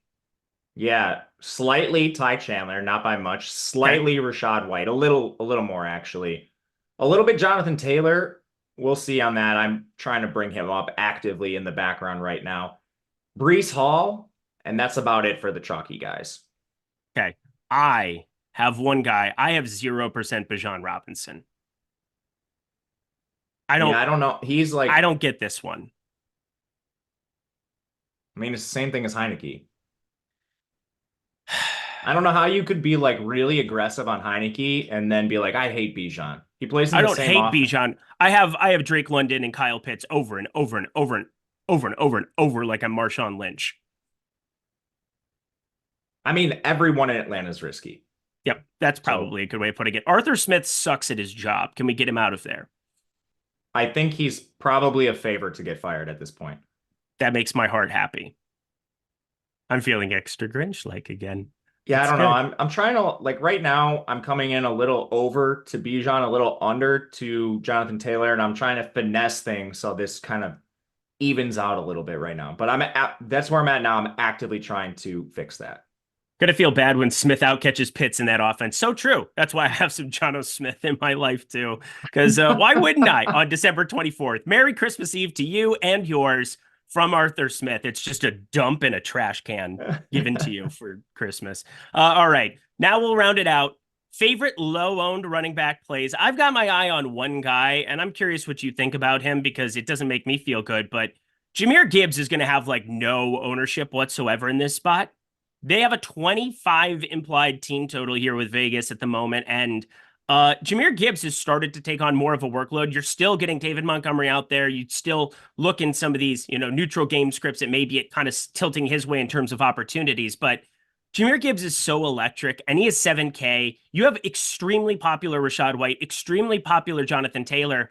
But the game environment alone and the potential passing game involvement here for Jahmyr Gibbs at really low ownership feels difficult for me to want to get away from. That's one guy that I've just boosted up in the Sims tool and gotten myself to a little bit more of because I just really like what that upside could be in a spot where they're trailing by 7, trailing by 14. He could end up smashing. But how are you feeling about low-owned running back plays on today's slate? Little over the field to the Miami backs. I think they're an interesting way to try to get access to that game. Otherwise, I'm over to Aaron Jones. And sorry, I'm just running through the list. Yep. Yeah, it's actually, I'm pretty in line with most players. My two, I guess, most positively leveraged guys right now are Devin Singletary and Aaron Jones, which I'm not sure how I feel about that. And then from there, it's the Miami backs. Man, I'm getting to so much Nick Mullins in the Sims tool. I know that that's off base and not talking about it, but running back, Chuba Hubbard's showing up a ton in the Sims tool here now for me too with the update. Roshan Johnson showing up a ton in the update. Jahmyr Gibbs not really showing up at all. That's somebody that I just had to artificially boost a little bit, mainly because I understand from a projection standpoint, there's no doubt that you run 10,000 iterations of this thing and you have Taylor and you have, another chalky guy up here in Rachaad White. They could end up getting completely jammed in a spot where I just kind of want to go to the one back that I think makes some sense to kind of pivot to in that range. And it's just kind of landing me there in that range. Wanted to throw him out there as we finish out running back. Anything else you want to talk about from running back whatsoever? I don't think so. I mean, yeah, if you have a question on a specific guy, feel free to ask it. Everyone else in my portfolio is just kind of sprinklings. Sprinkling, little bit of Salt Bay action out there. Yeah, I mean, like I don't know how much we need to really talk in depth about Antonio Gibson, Kareem Hunt, like the 1%ers in my lineups that are largely salary savers. Oh, kicker of K Hunts, Kareem Hunt. Yeah, I'm familiar with Kareem. I'm never going to ever forget that as long as I live. What happened? Owner's Box, everybody. We have Owner's Box. You should be checking them out here because one, Overlay is fantastic. Two, not just because of their sponsor of this program and we wouldn't exist without them, but three, it is because it is a phenomenal site where you, week in, week out, can use the Sims tool to beat players on a game that has not yet been solved because you are looking at no defenses. You're looking at an opportunity to super flex and really stack up games with the game types, utilizing that Sims tool. And again, we've got the 75K kickoff, 15K to first going right now. It is less than half full with 40 minutes to go. That thing is not going to fill. This tournament is not filled the entire season. So if you want your best chance, 15K seems like a good number of dollars to win here today. I would take 15K and happily walk away from it. I'm sure 99.99999% of the chat would feel that way as well. So go to the place where it's the most beatable, and we have tools curated to help you play over at Owner's Box for the Sims tool. So check them out. They have a bunch of great stuff. $500, 100% $500 first match deposit bonus. That's incredible stuff. And then also, well, $5 lightning lineup, $5 contest ticket, so many other things that come along for the ride when you check out Owner's Box. Up to $500 first match deposit bonus. That's as high as you're going to find in the industry, period, full stop, end of story. So check them out. 75K kickoff, 15K to first, less than half full. I don't think I really even need to say anything more than overlay. Overlay, Matt Gajewski. That is the name of the game, is it not? Most important thing you should look for. More important than anything, contest sizing wise, dollar amount. Sometimes you can play for free in these. Yep. Not to say that we don't matter, that we're not important, that Matt and I's hashtag takes don't matter. But here's the thing. They don't relative to having overlay. Get yourself overlay wherever it shows up on any site, and it is showing up in spades over at our friends Owner's Box. Sign up at the link down below or in the chat there that Jordan Klein fired in there because, well, I want you to make money. That's the whole point of doing this. We want to be helpful. Otherwise, I would just slam the laptop. I'd just be focused on my own shit every day. I'm not. I care about you guys. So check out sites like Owner's Box that are truly incentivizing you, not just to try out, but incentivizing you to win a lot of money. So do it. Thank you to Owner's Box. We'll check in on the overlay a little bit later here in the program, but we had a running back position and obviously getting Roschon Johnson boosted up here in the Sims. Well, he's showing up in 28% of lineups, running that unencumbered. So that's nice. I'm running one more version of those here, but no matter what, no matter how, wide receiver, we have to start with Dontavian Wicks because he is breaking the Sims tool. He's also breaking the lineup generator, which you can check out over here at Stochastic as well. We've got a pretty good deal going on for that here, running all the way up till Christmas. Do we not, Jordan Klein? Just double checking. Yes. Yes. Okay, thank you. Appreciate you. Anyway, lineup generator. Dontavian Wicks is showing up in absolutely everything. This is so eerily similar to the Demario Douglas spot, but here's the difference. You have more of a, I will call him a competent quarterback, Jordan Love. You have an offense that will definitely try to get vertical in some way, shape, or form. And outside of Romeo Doubs, 5,300, you've got Dontavian Wicks at 4,300. I have no idea what to make of Malik Heath and Samori Torre and Bo Melton. That's a real person. The snap shares for these guys. I think Wicks ends up on the field a ton at 4,300. Is this a spot where we should be playing 50, 60, 70% Dontavian Wicks at 4,300? Yeah, we should definitely be playing a lot of him. I don't really see a good place to like get away from him target wise in this range. There's obviously a chance he could fail. I'm not saying he's, fail proof. I think a lot of people misconstrue me saying players are really good with saying there's just no potential to fail. But I mean, with Dontavian Wicks, you're largely looking at like probably 8 targets against a defense that's middling at best. Again, I think a lot of teams have just been playing it pretty easy against Carolina because they're lifeless. So, I mean, he makes everything work. I prefer to get different in other ways. I think he's pretty easy to just put in your lineup and move on. But yeah, if you want to get different, you mentioned a couple Packers receivers. To be honest with you, I don't know who plays the most out of those guys. I would guess it's Malik Heath, but I don't feel comfortable with that. Torrey's been injured for a little bit this year, so we'll see. He's previously played more. Bo Melton might be the best one of them, but I don't feel confident saying that. So, I mean, I don't even think you really have great leverage plays within the Packers offense.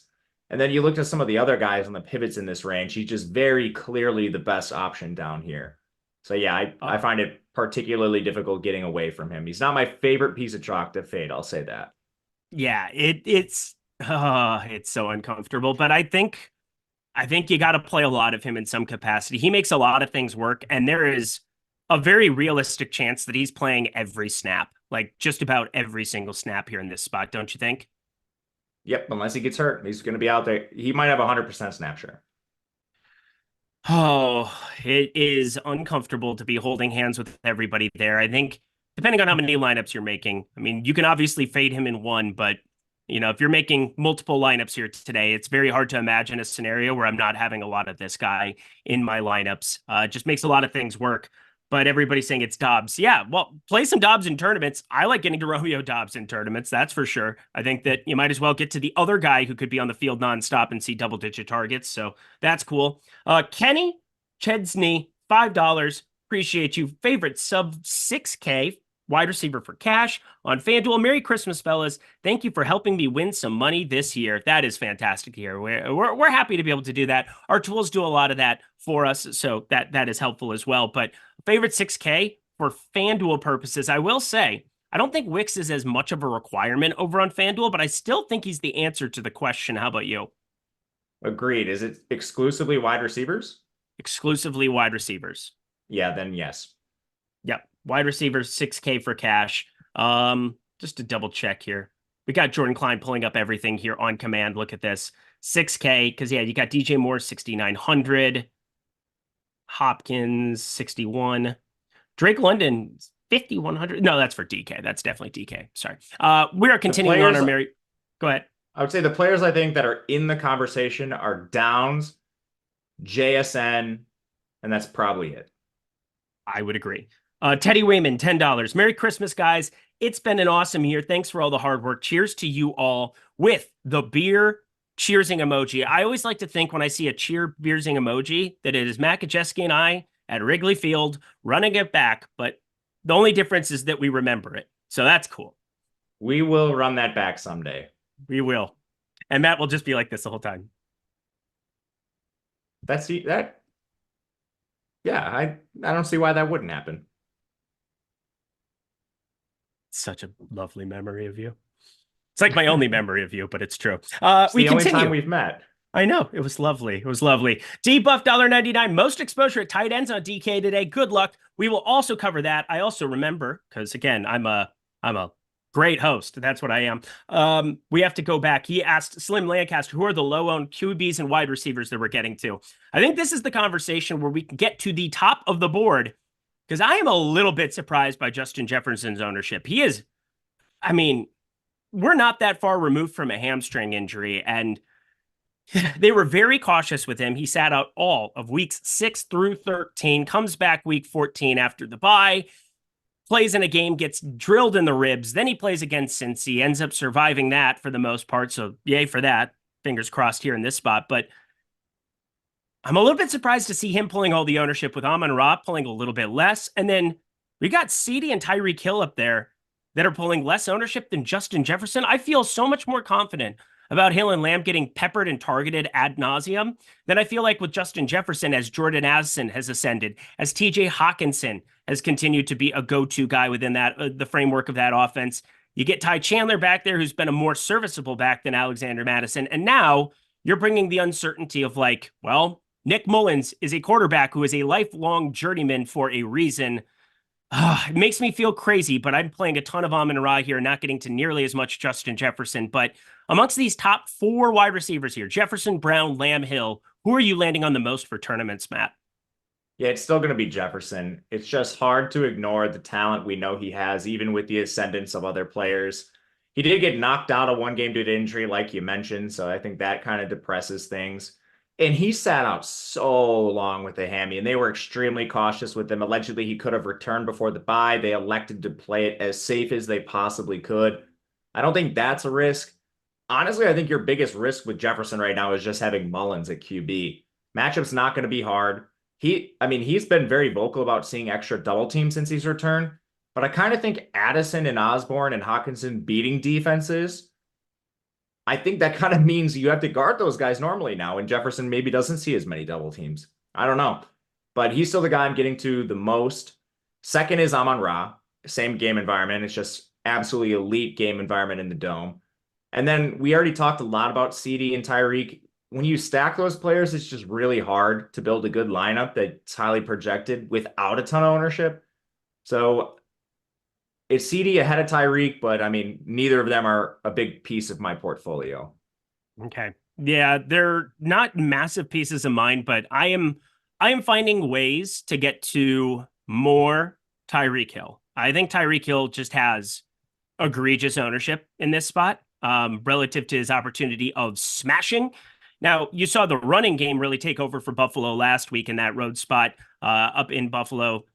Don't necessarily love the Mostert and Achane. I know I've seen a lot of chatter, a lot of different places talking about them as far as like insanely contrarian options. Mostert you can get to on just about any slate because of what he has in terms of red zone opportunities, but I'm going to be playing quite a bit of Tyreek Hill in tournaments, large field tournaments. This might be the lowest ownership you get on him all season long, and it's purely because he missed last week and you just didn't see him. And everybody in NFL DFS knows you kind of want to see it last week. Like that seems to be a trend for some people where it's like, oh, well, this happened last week. It's the recency bias thing. It's existed for an ever and ever, amen. Now, there always needs to be context to it because sometimes there's a massive change in opportunity, and that's not always reflected in the ownership. But like Tyreek Hill, we know the opportunity is going to be there as long as he is on the field. And, I think he's pretty healthy. I think he was pretty close to going last week, and they just said, why do it against the Jets? Jalen Waddle really balled out. That was lovely to see. Not really getting to a ton of Tua, but God, I'm getting to a lot of Tyreek Hill here today. So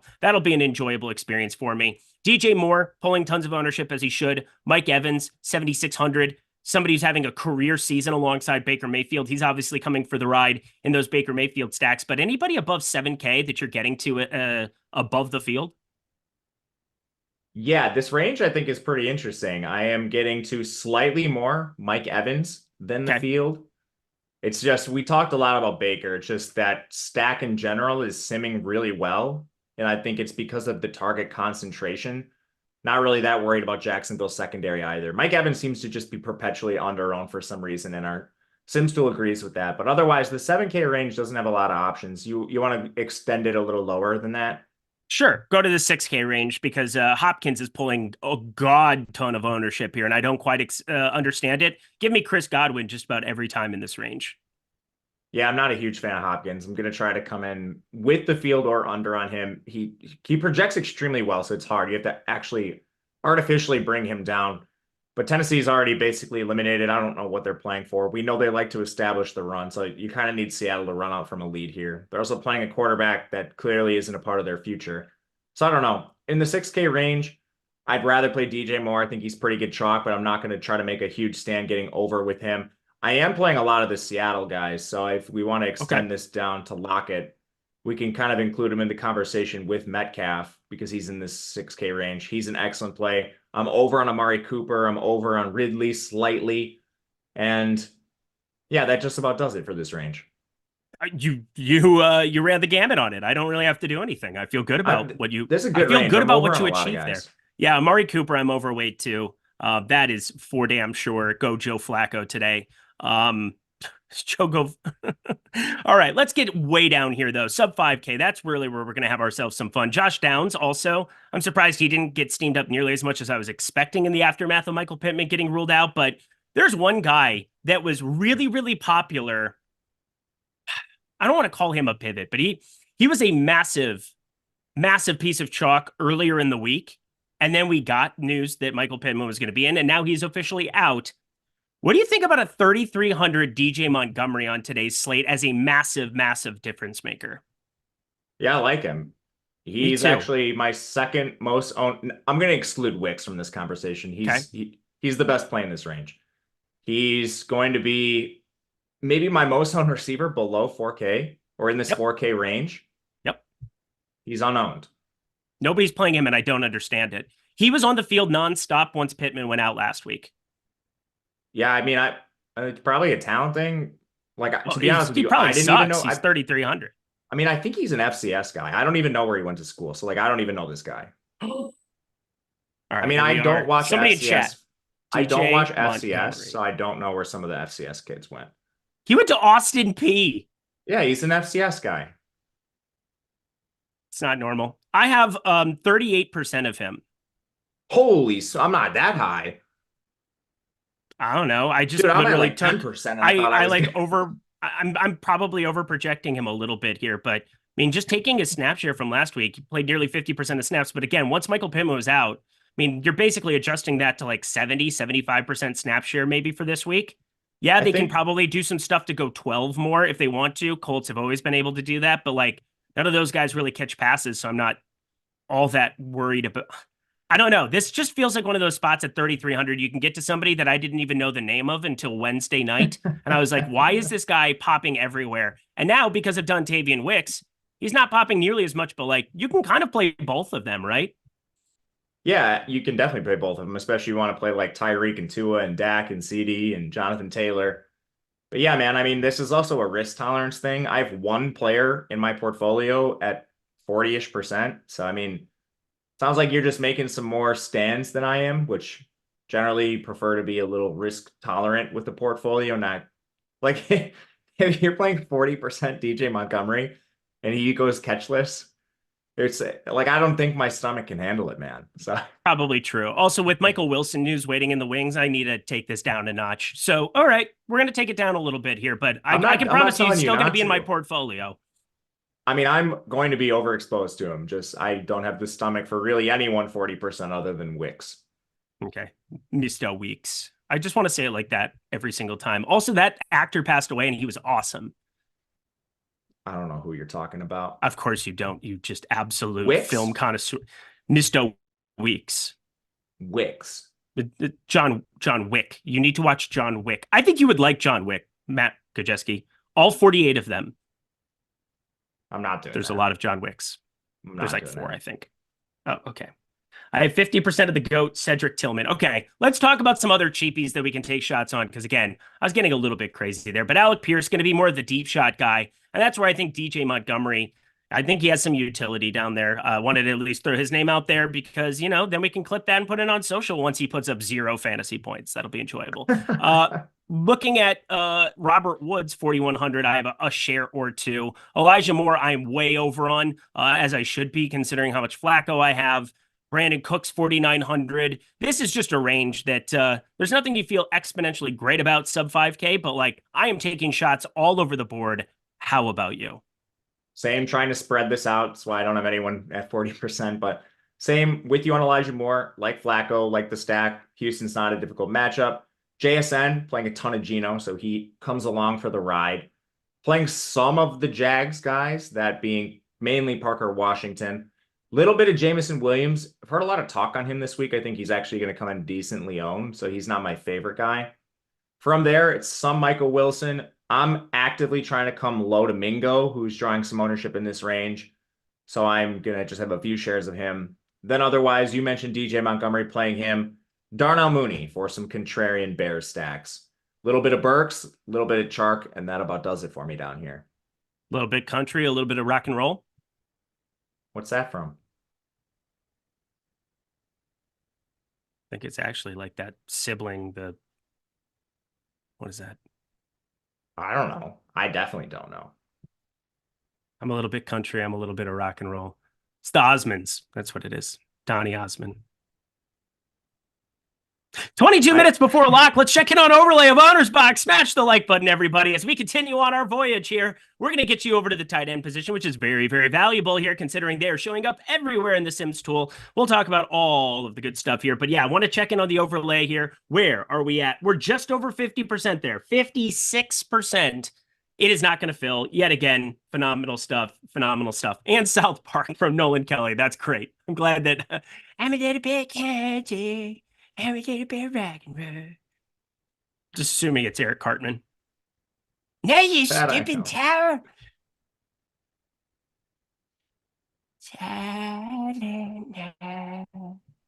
You're on one today, man. Okay, to the tight end position we go because we don't have time for that garbage. Here we are, friends. Oh, if you have been utilizing our Sims tool all season long, as you should be, and again, utilize all of the great promos that we have going here nonstop around the clock here at Stochastic. But right now, holiday, celebrate. We got tight end. It is showing up nonstop here in the Sims tool. You're going to want to be checking that out here today. My God, the amount of Trey McBride I had could choke a donkey. It is absurd. What are we doing here at tight end besides playing lots of these dudes? Yeah, spreading pretty evenly. I'm trying to play McBride and Njoku and Engram mostly. Fourth for me would be Kraft. Trying not to play Chigokonkwo.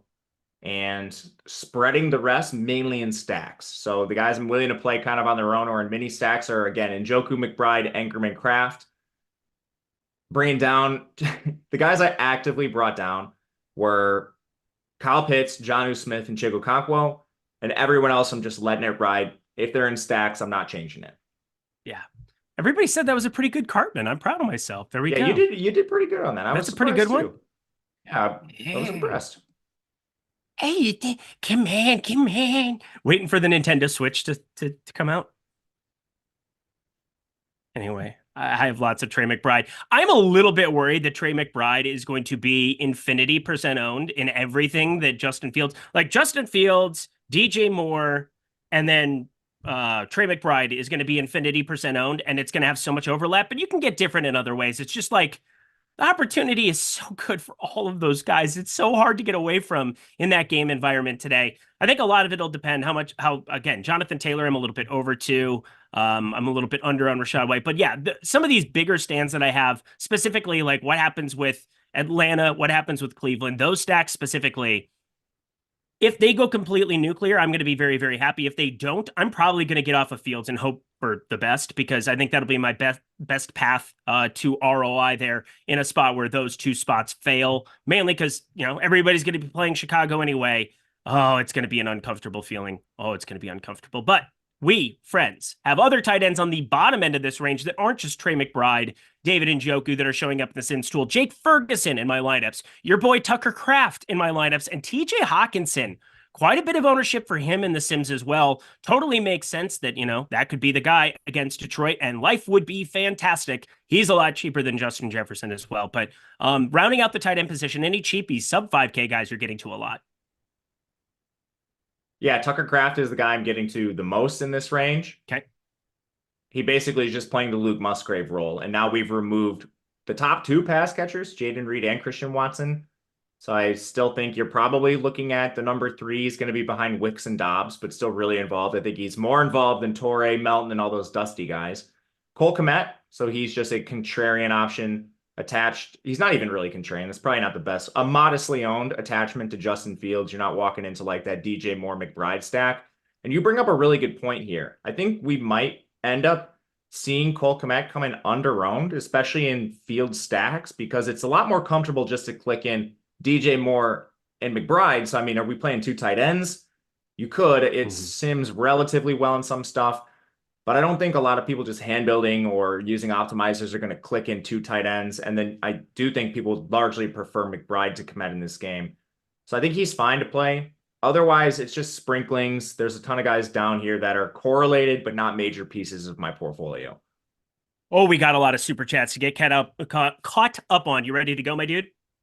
Let's do it. Corey Shea, $4.99, season long. James Conner, Aaron Jones, Kenneth Walker, Devin Singletary, Zeke, pick 3. I forgot Zeke existed because that slate's tomorrow, right? And or is that tonight? Do they play tonight? I don't know. Game tonight. Yeah. All I know is I have plus 7.5 New England ticket. Shout out Iowa. They're real ones. But yeah, we've got James Conner, Aaron Jones, Kenneth Walker, Devin Singletary, Zeke, pick 3. I mean, Zeke has a lot of that backfield, like all of that backfield. So hard to get away from Zeke. Aaron Jones, I'm a sucker for. Devin Singletary. It's weird to leave Kenneth Walker and James Conner on the bench, but that kind of is where I'm leaning there. How about you? I'm going to go Ezekiel Elliott, Aaron Jones, and Walker. Okay. So Singletary and Connor off for you. I would be going. Yeah, I'll go with you. I'll ride with you there into the abyss. Here we are. James Recruiter, $1.99.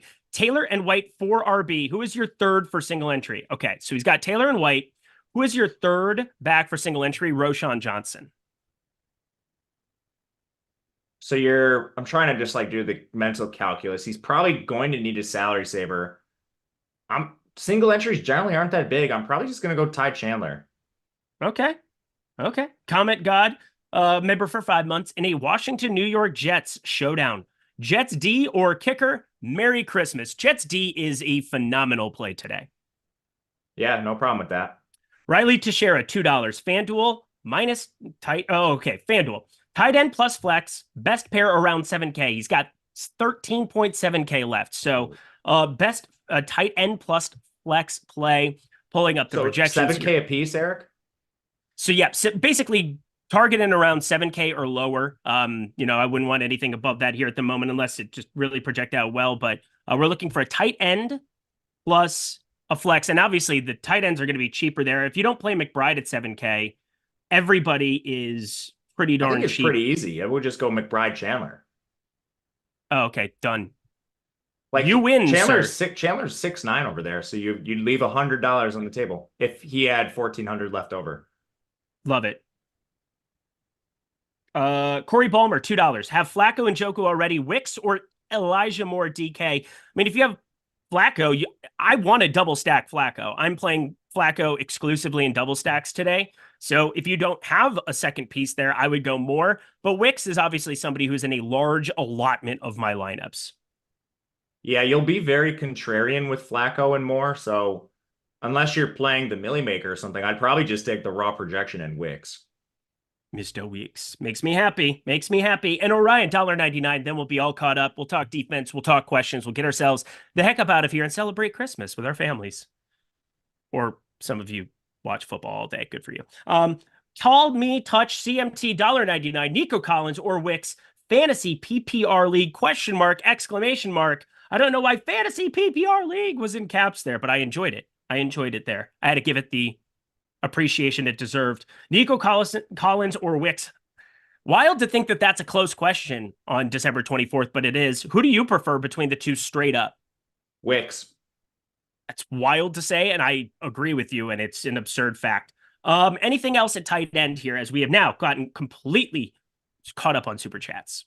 Oh yeah, this is my favorite position to rattle through the guys I'm playing single digits of that are correlated but actually suck. Go ahead. Get grimy. Grimy with the people. There's actually some guys down here that don't suck as much because you can get some pretty solid leverage with good tight ends. They're just in horrible matchups, like Dalton Schultz against Cleveland.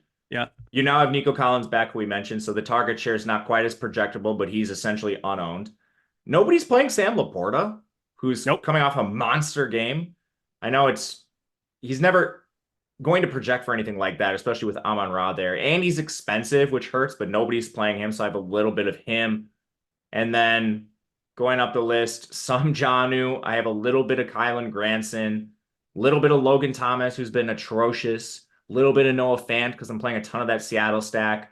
K-Dot, and you guys know the deal with him. He's getting a ton of cardio and never gets any targets, but he's out there like 100% of the time. If he catches a touchdown, it could be fine. And the only other interesting guy to me who I thought would be more owned is Jake Ferguson. With the awesome game environment, I thought you were going to get a lot of things that were Tua to Tyreek to Ferguson, like one elite stack with a cheap run back on the other side, but that's not coming up as much. I think it's a price thing more than anything. But yeah, I'm getting a little bit of Ferguson too as just a piece of that Dallas-Miami game. Ferg, let me love you a long time. That's the bit. I don't know. You have the most weird. Sorry, Jordan. You go first because you're on the show. I'm not saying Jordan anything Klein. important. I was going to talk about your weird memory associations with songs. Yeah, sorry about it. It's part of what makes me special and also part of why people hate me. And I kind of want to keep both things going. What was it, Jordan Klein?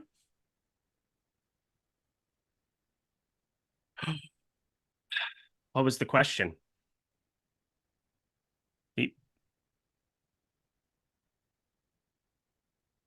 Oh my God. Hawkinson or Njoku, FanDuel GPP. How did I not do that? I am the worst. I would be going to Hawkinson if you're allowing me to just take one or the other. How about you, Mr. Gajewski? Same. See, that seemed easy. Look at that, Jordan. See how efficient that was? And you didn't have to interrupt the show. Oh, Jordan wait, you didn't did. know. He did. I love you. Team Don't Jordan. hurt me. Yeah, Jordan. I will defend you into the night. Malcolm Revamp, $1.99. What is your $20 Millie must have on DK? DJ Washington. I almost said his name wrong. DJ Montgomery. There you go. He's in my big lineup. I'm gonna get a 0. You might. My must have in a Millie maker. Man, that's a tough question. I'll say Roshan. Oh, I love it. Dude, I love Roshan. I have tons of Roshan. He is in my single entry lineup. He is in everything that I am doing. Friends, it's Christmas time. We appreciate you so much. And that's why we have all these great offers going on. Check out the lineup generator too while you're at it here to utilize some of these great offers that we have. Again, we've got the holiday promo. What is the holiday promo code, Jordan Klein? It's not on the sheet. It is promo code holiday. I had it right the first time. That is what I was going for. Promo code holiday. Yes, utilize it. 25% off any package we have. That is the lineup generator, the Sims tool. No matter how small or how big the package, phrasing, Eric, 25% off of it. That is good stuff right now. Well, let's check out the lineup generator here as we get ourselves the heck up out of here because we can run it. Got 10 minutes left. Plenty of time to be able to fire off 20 lineups quickly, upload those into a 20 max set, and be set to party. And also, I just kind of want to see which defenses we're getting the most of. Something tells me it's going to be the New York Jets because every time I've ran the lineup generator here on this show, it has been the New York Jets ad nauseum. But Jordan Klein, let's pull that up here for the people. Utilize promo code HOLIDAY. Get 25% off anything here. Go to the 2-man stacks plus a run back because that's always my most favoritist. It's an enjoyable experience. That's for sure. Let's go to contrarian lineups and just get a little bit down with our bad selves. Save 40 of these suckers quick or up to 20 of them you can upload at a time. But you can just save those. See how easy this is? This is basically the Sims tool going to work for you as fast as humanly possible. It is curating your lineups. It is utilizing the power of the Sims in an easy-to-use spot. And again, 25% off of it. Checking it out right now, that is for sure. So let's see which defenses we're getting the most of. Oh, there it is. The Jets. It's like I knew. Which leads us to this, Matt. Are the Jets your highest owned defense on the slate today? Yep. Good talk. They're facing Sack Howell. Sack Howell. I'm sure he appreciates that nickname. Don't take so many sacks, bro. Do you even sack, bro? Phil Senzig, $1.99. Rank Hubbard, Chandler, Singletary, please. 1, 2, 3 for DraftKings purposes. Why don't we do that? Hubbard, Chandler, Singletary. Chandler, Singletary, Hubbard. That Not is the exact factoring in order I would ownership. have. That is the exact order I would have too. They're good plays. They're all good though. They all are very, very good. Washington. So that was wait. That was Hubbard, Singletary, and the Minnesota back. Those Hubbard, are Singletary, and Chandler. Yeah, those are 3 of my highest owned backs. So you're in a good range if you're picking from those guys. Yeah. I have a lot of the Jets. Jets, Jets. Woo, let's go party. Wee. Finishing out my lineup here. I had to fix one thing. Now we got it fixed, and now I can go on living my life. Aaron Jones. Are we just going to get completely trolled again and just have one of those abysmal Aaron Jones spots that make you want to just punch your hand through a wall?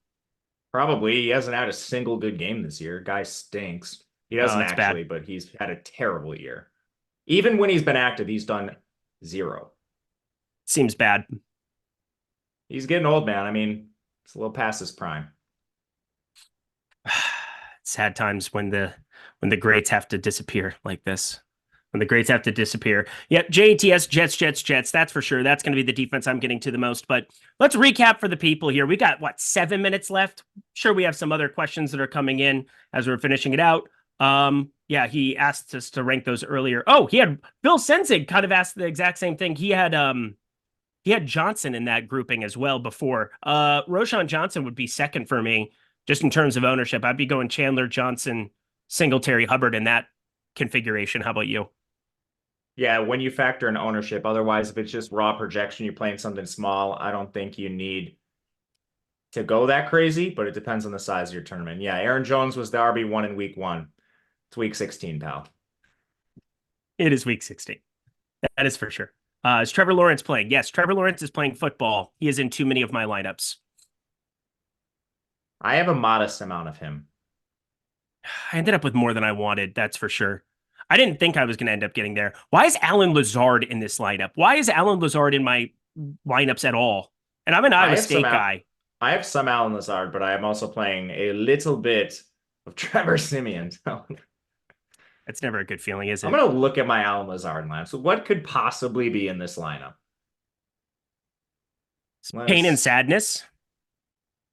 Probably just pain and sadness, if we're being honest. Tyreek Hill. That was kind of what I thought was going to be the case. Like, if you're playing Alan Lazard, you better have CD, Tyreek, Jonathan Taylor, Fields, and that's what it looks like. It's a lot of studs jammed around this bad player. Jonathan Taylor, Fields. I like the way you did that.